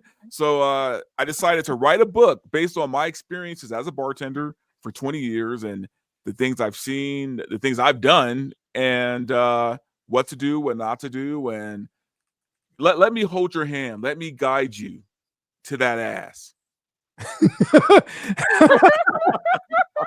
I love this. That's a great pitch. So much. That sounds great. I will be. That's funny. 100%. My goodness. Thank you, Verbal Riot, for coming on the show. He will probably be back next Wednesday. So keep an eye out on here. And of course, his links are in the description. So make sure you check them out. And then the people want to know if you're going to be streaming tonight. Nick, are you going to go live? I will, but I was thinking we'd be done a little sooner, and I like to. No, you're fine. I'm pushing the show back a little to starting a little later. I think what we're gonna do is we'll cover. I'm gonna re-hit the Elijah thing, and then I'm gonna hit. We're gonna do some cooking with Kurt a little bit. It's my favorite show that's ever existed. It's and if you've never experienced it, this is going to be, I'm going to keep it open. It's not going to be members only. It'll be kind of like an ad for membership to see what, kind of fun we have. But it's some lighthearted fun. Kurt, I've discovered, has made not one, but 2 breakfast casseroles. And so I didn't know that we had covered one of the breakfast casseroles, but then a year later, he makes a different breakfast casserole. So we're going to watch a breakfast casserole video from Kurt. It should be great. Nina, I'm telling you, you have no idea. He talks to ChatGPT and Grok like they're his best friends. And the other day, that's kind of sad. The other day we watched a video where he was rewriting he was rewriting Romeo and Juliet as a film noir, which is it was the fucking dumbest thing I've ever seen. I can't take it. This is gold. Like everything he does is funny, except none of his regular content is any good. It's all trash. It's this behind the scenes stuff. Like it is magic. It's the best show on TV. Like That's hilarious. Pure comedy. My God. Well, if you guys are interested in all of that, you can find all of Nick's links in the description. So go and check it out. And I think my mods are probably dropping the link. So Rekieta Law, that's where you can find him. He's got a pretty big channel. Jesus. Look, Nick, I have so enjoyed you coming on the show tonight. I mean, it was really dramatic for a while with you. And not having you around kind of sucked for a while. And I'm so glad you're back so we can joke around about fat people and AI and whatever else. Like, fat people, I mean, like, I'm not talking about Kurt. I'm sorry. I meant Amy Schumer. I was talking about Amy Schumer, who's not fat anymore. There's so much more concerning things than Kurt's weight about Kurt. It's amazing. Oh, my goodness. Oh, by the way, do you like my nails? I got them done yesterday. Those are awesome. Very nice. That's yeah, cool. I love the ombre look on most of them. Accent nails are perfect, of course. Yeah, they did the gradient thing, and she had like this spray bottle, and she was like spraying them. I was like, damn, like nail art has gotten pretty intense now. Yeah, it's a whole thing now. It's crazy. Yeah, Wait, it's nuts. Are all the nail people Asian down where you live? No, I miss Asian nail ladies. They're all Mexican here, and I'm like, oh man, the Asian nail ladies are where it's at, and it's really upsetting that we don't have any Asian nail ladies here. If I find one, I'm like, I'm never leaving your side. Like, behind my back, please do it. and the less English they know, the better. Exactly, Verbal. You know more than they let on, though. They always do. They're sitting there like they'll speak like a whole bunch, and you're like, oh yeah, they must not know any English. And then they're like, oh no, let me tell you about Shakespeare. Like, that's hilarious. That is true. That is true. All right, everybody. Thank you for watching. Special thanks to those of you who super chatted, became a member, gifted memberships, all that good stuff. Thank you for watching the show and supporting the channel. And I will see you guys next time. Take care, everybody. Bye. Peace.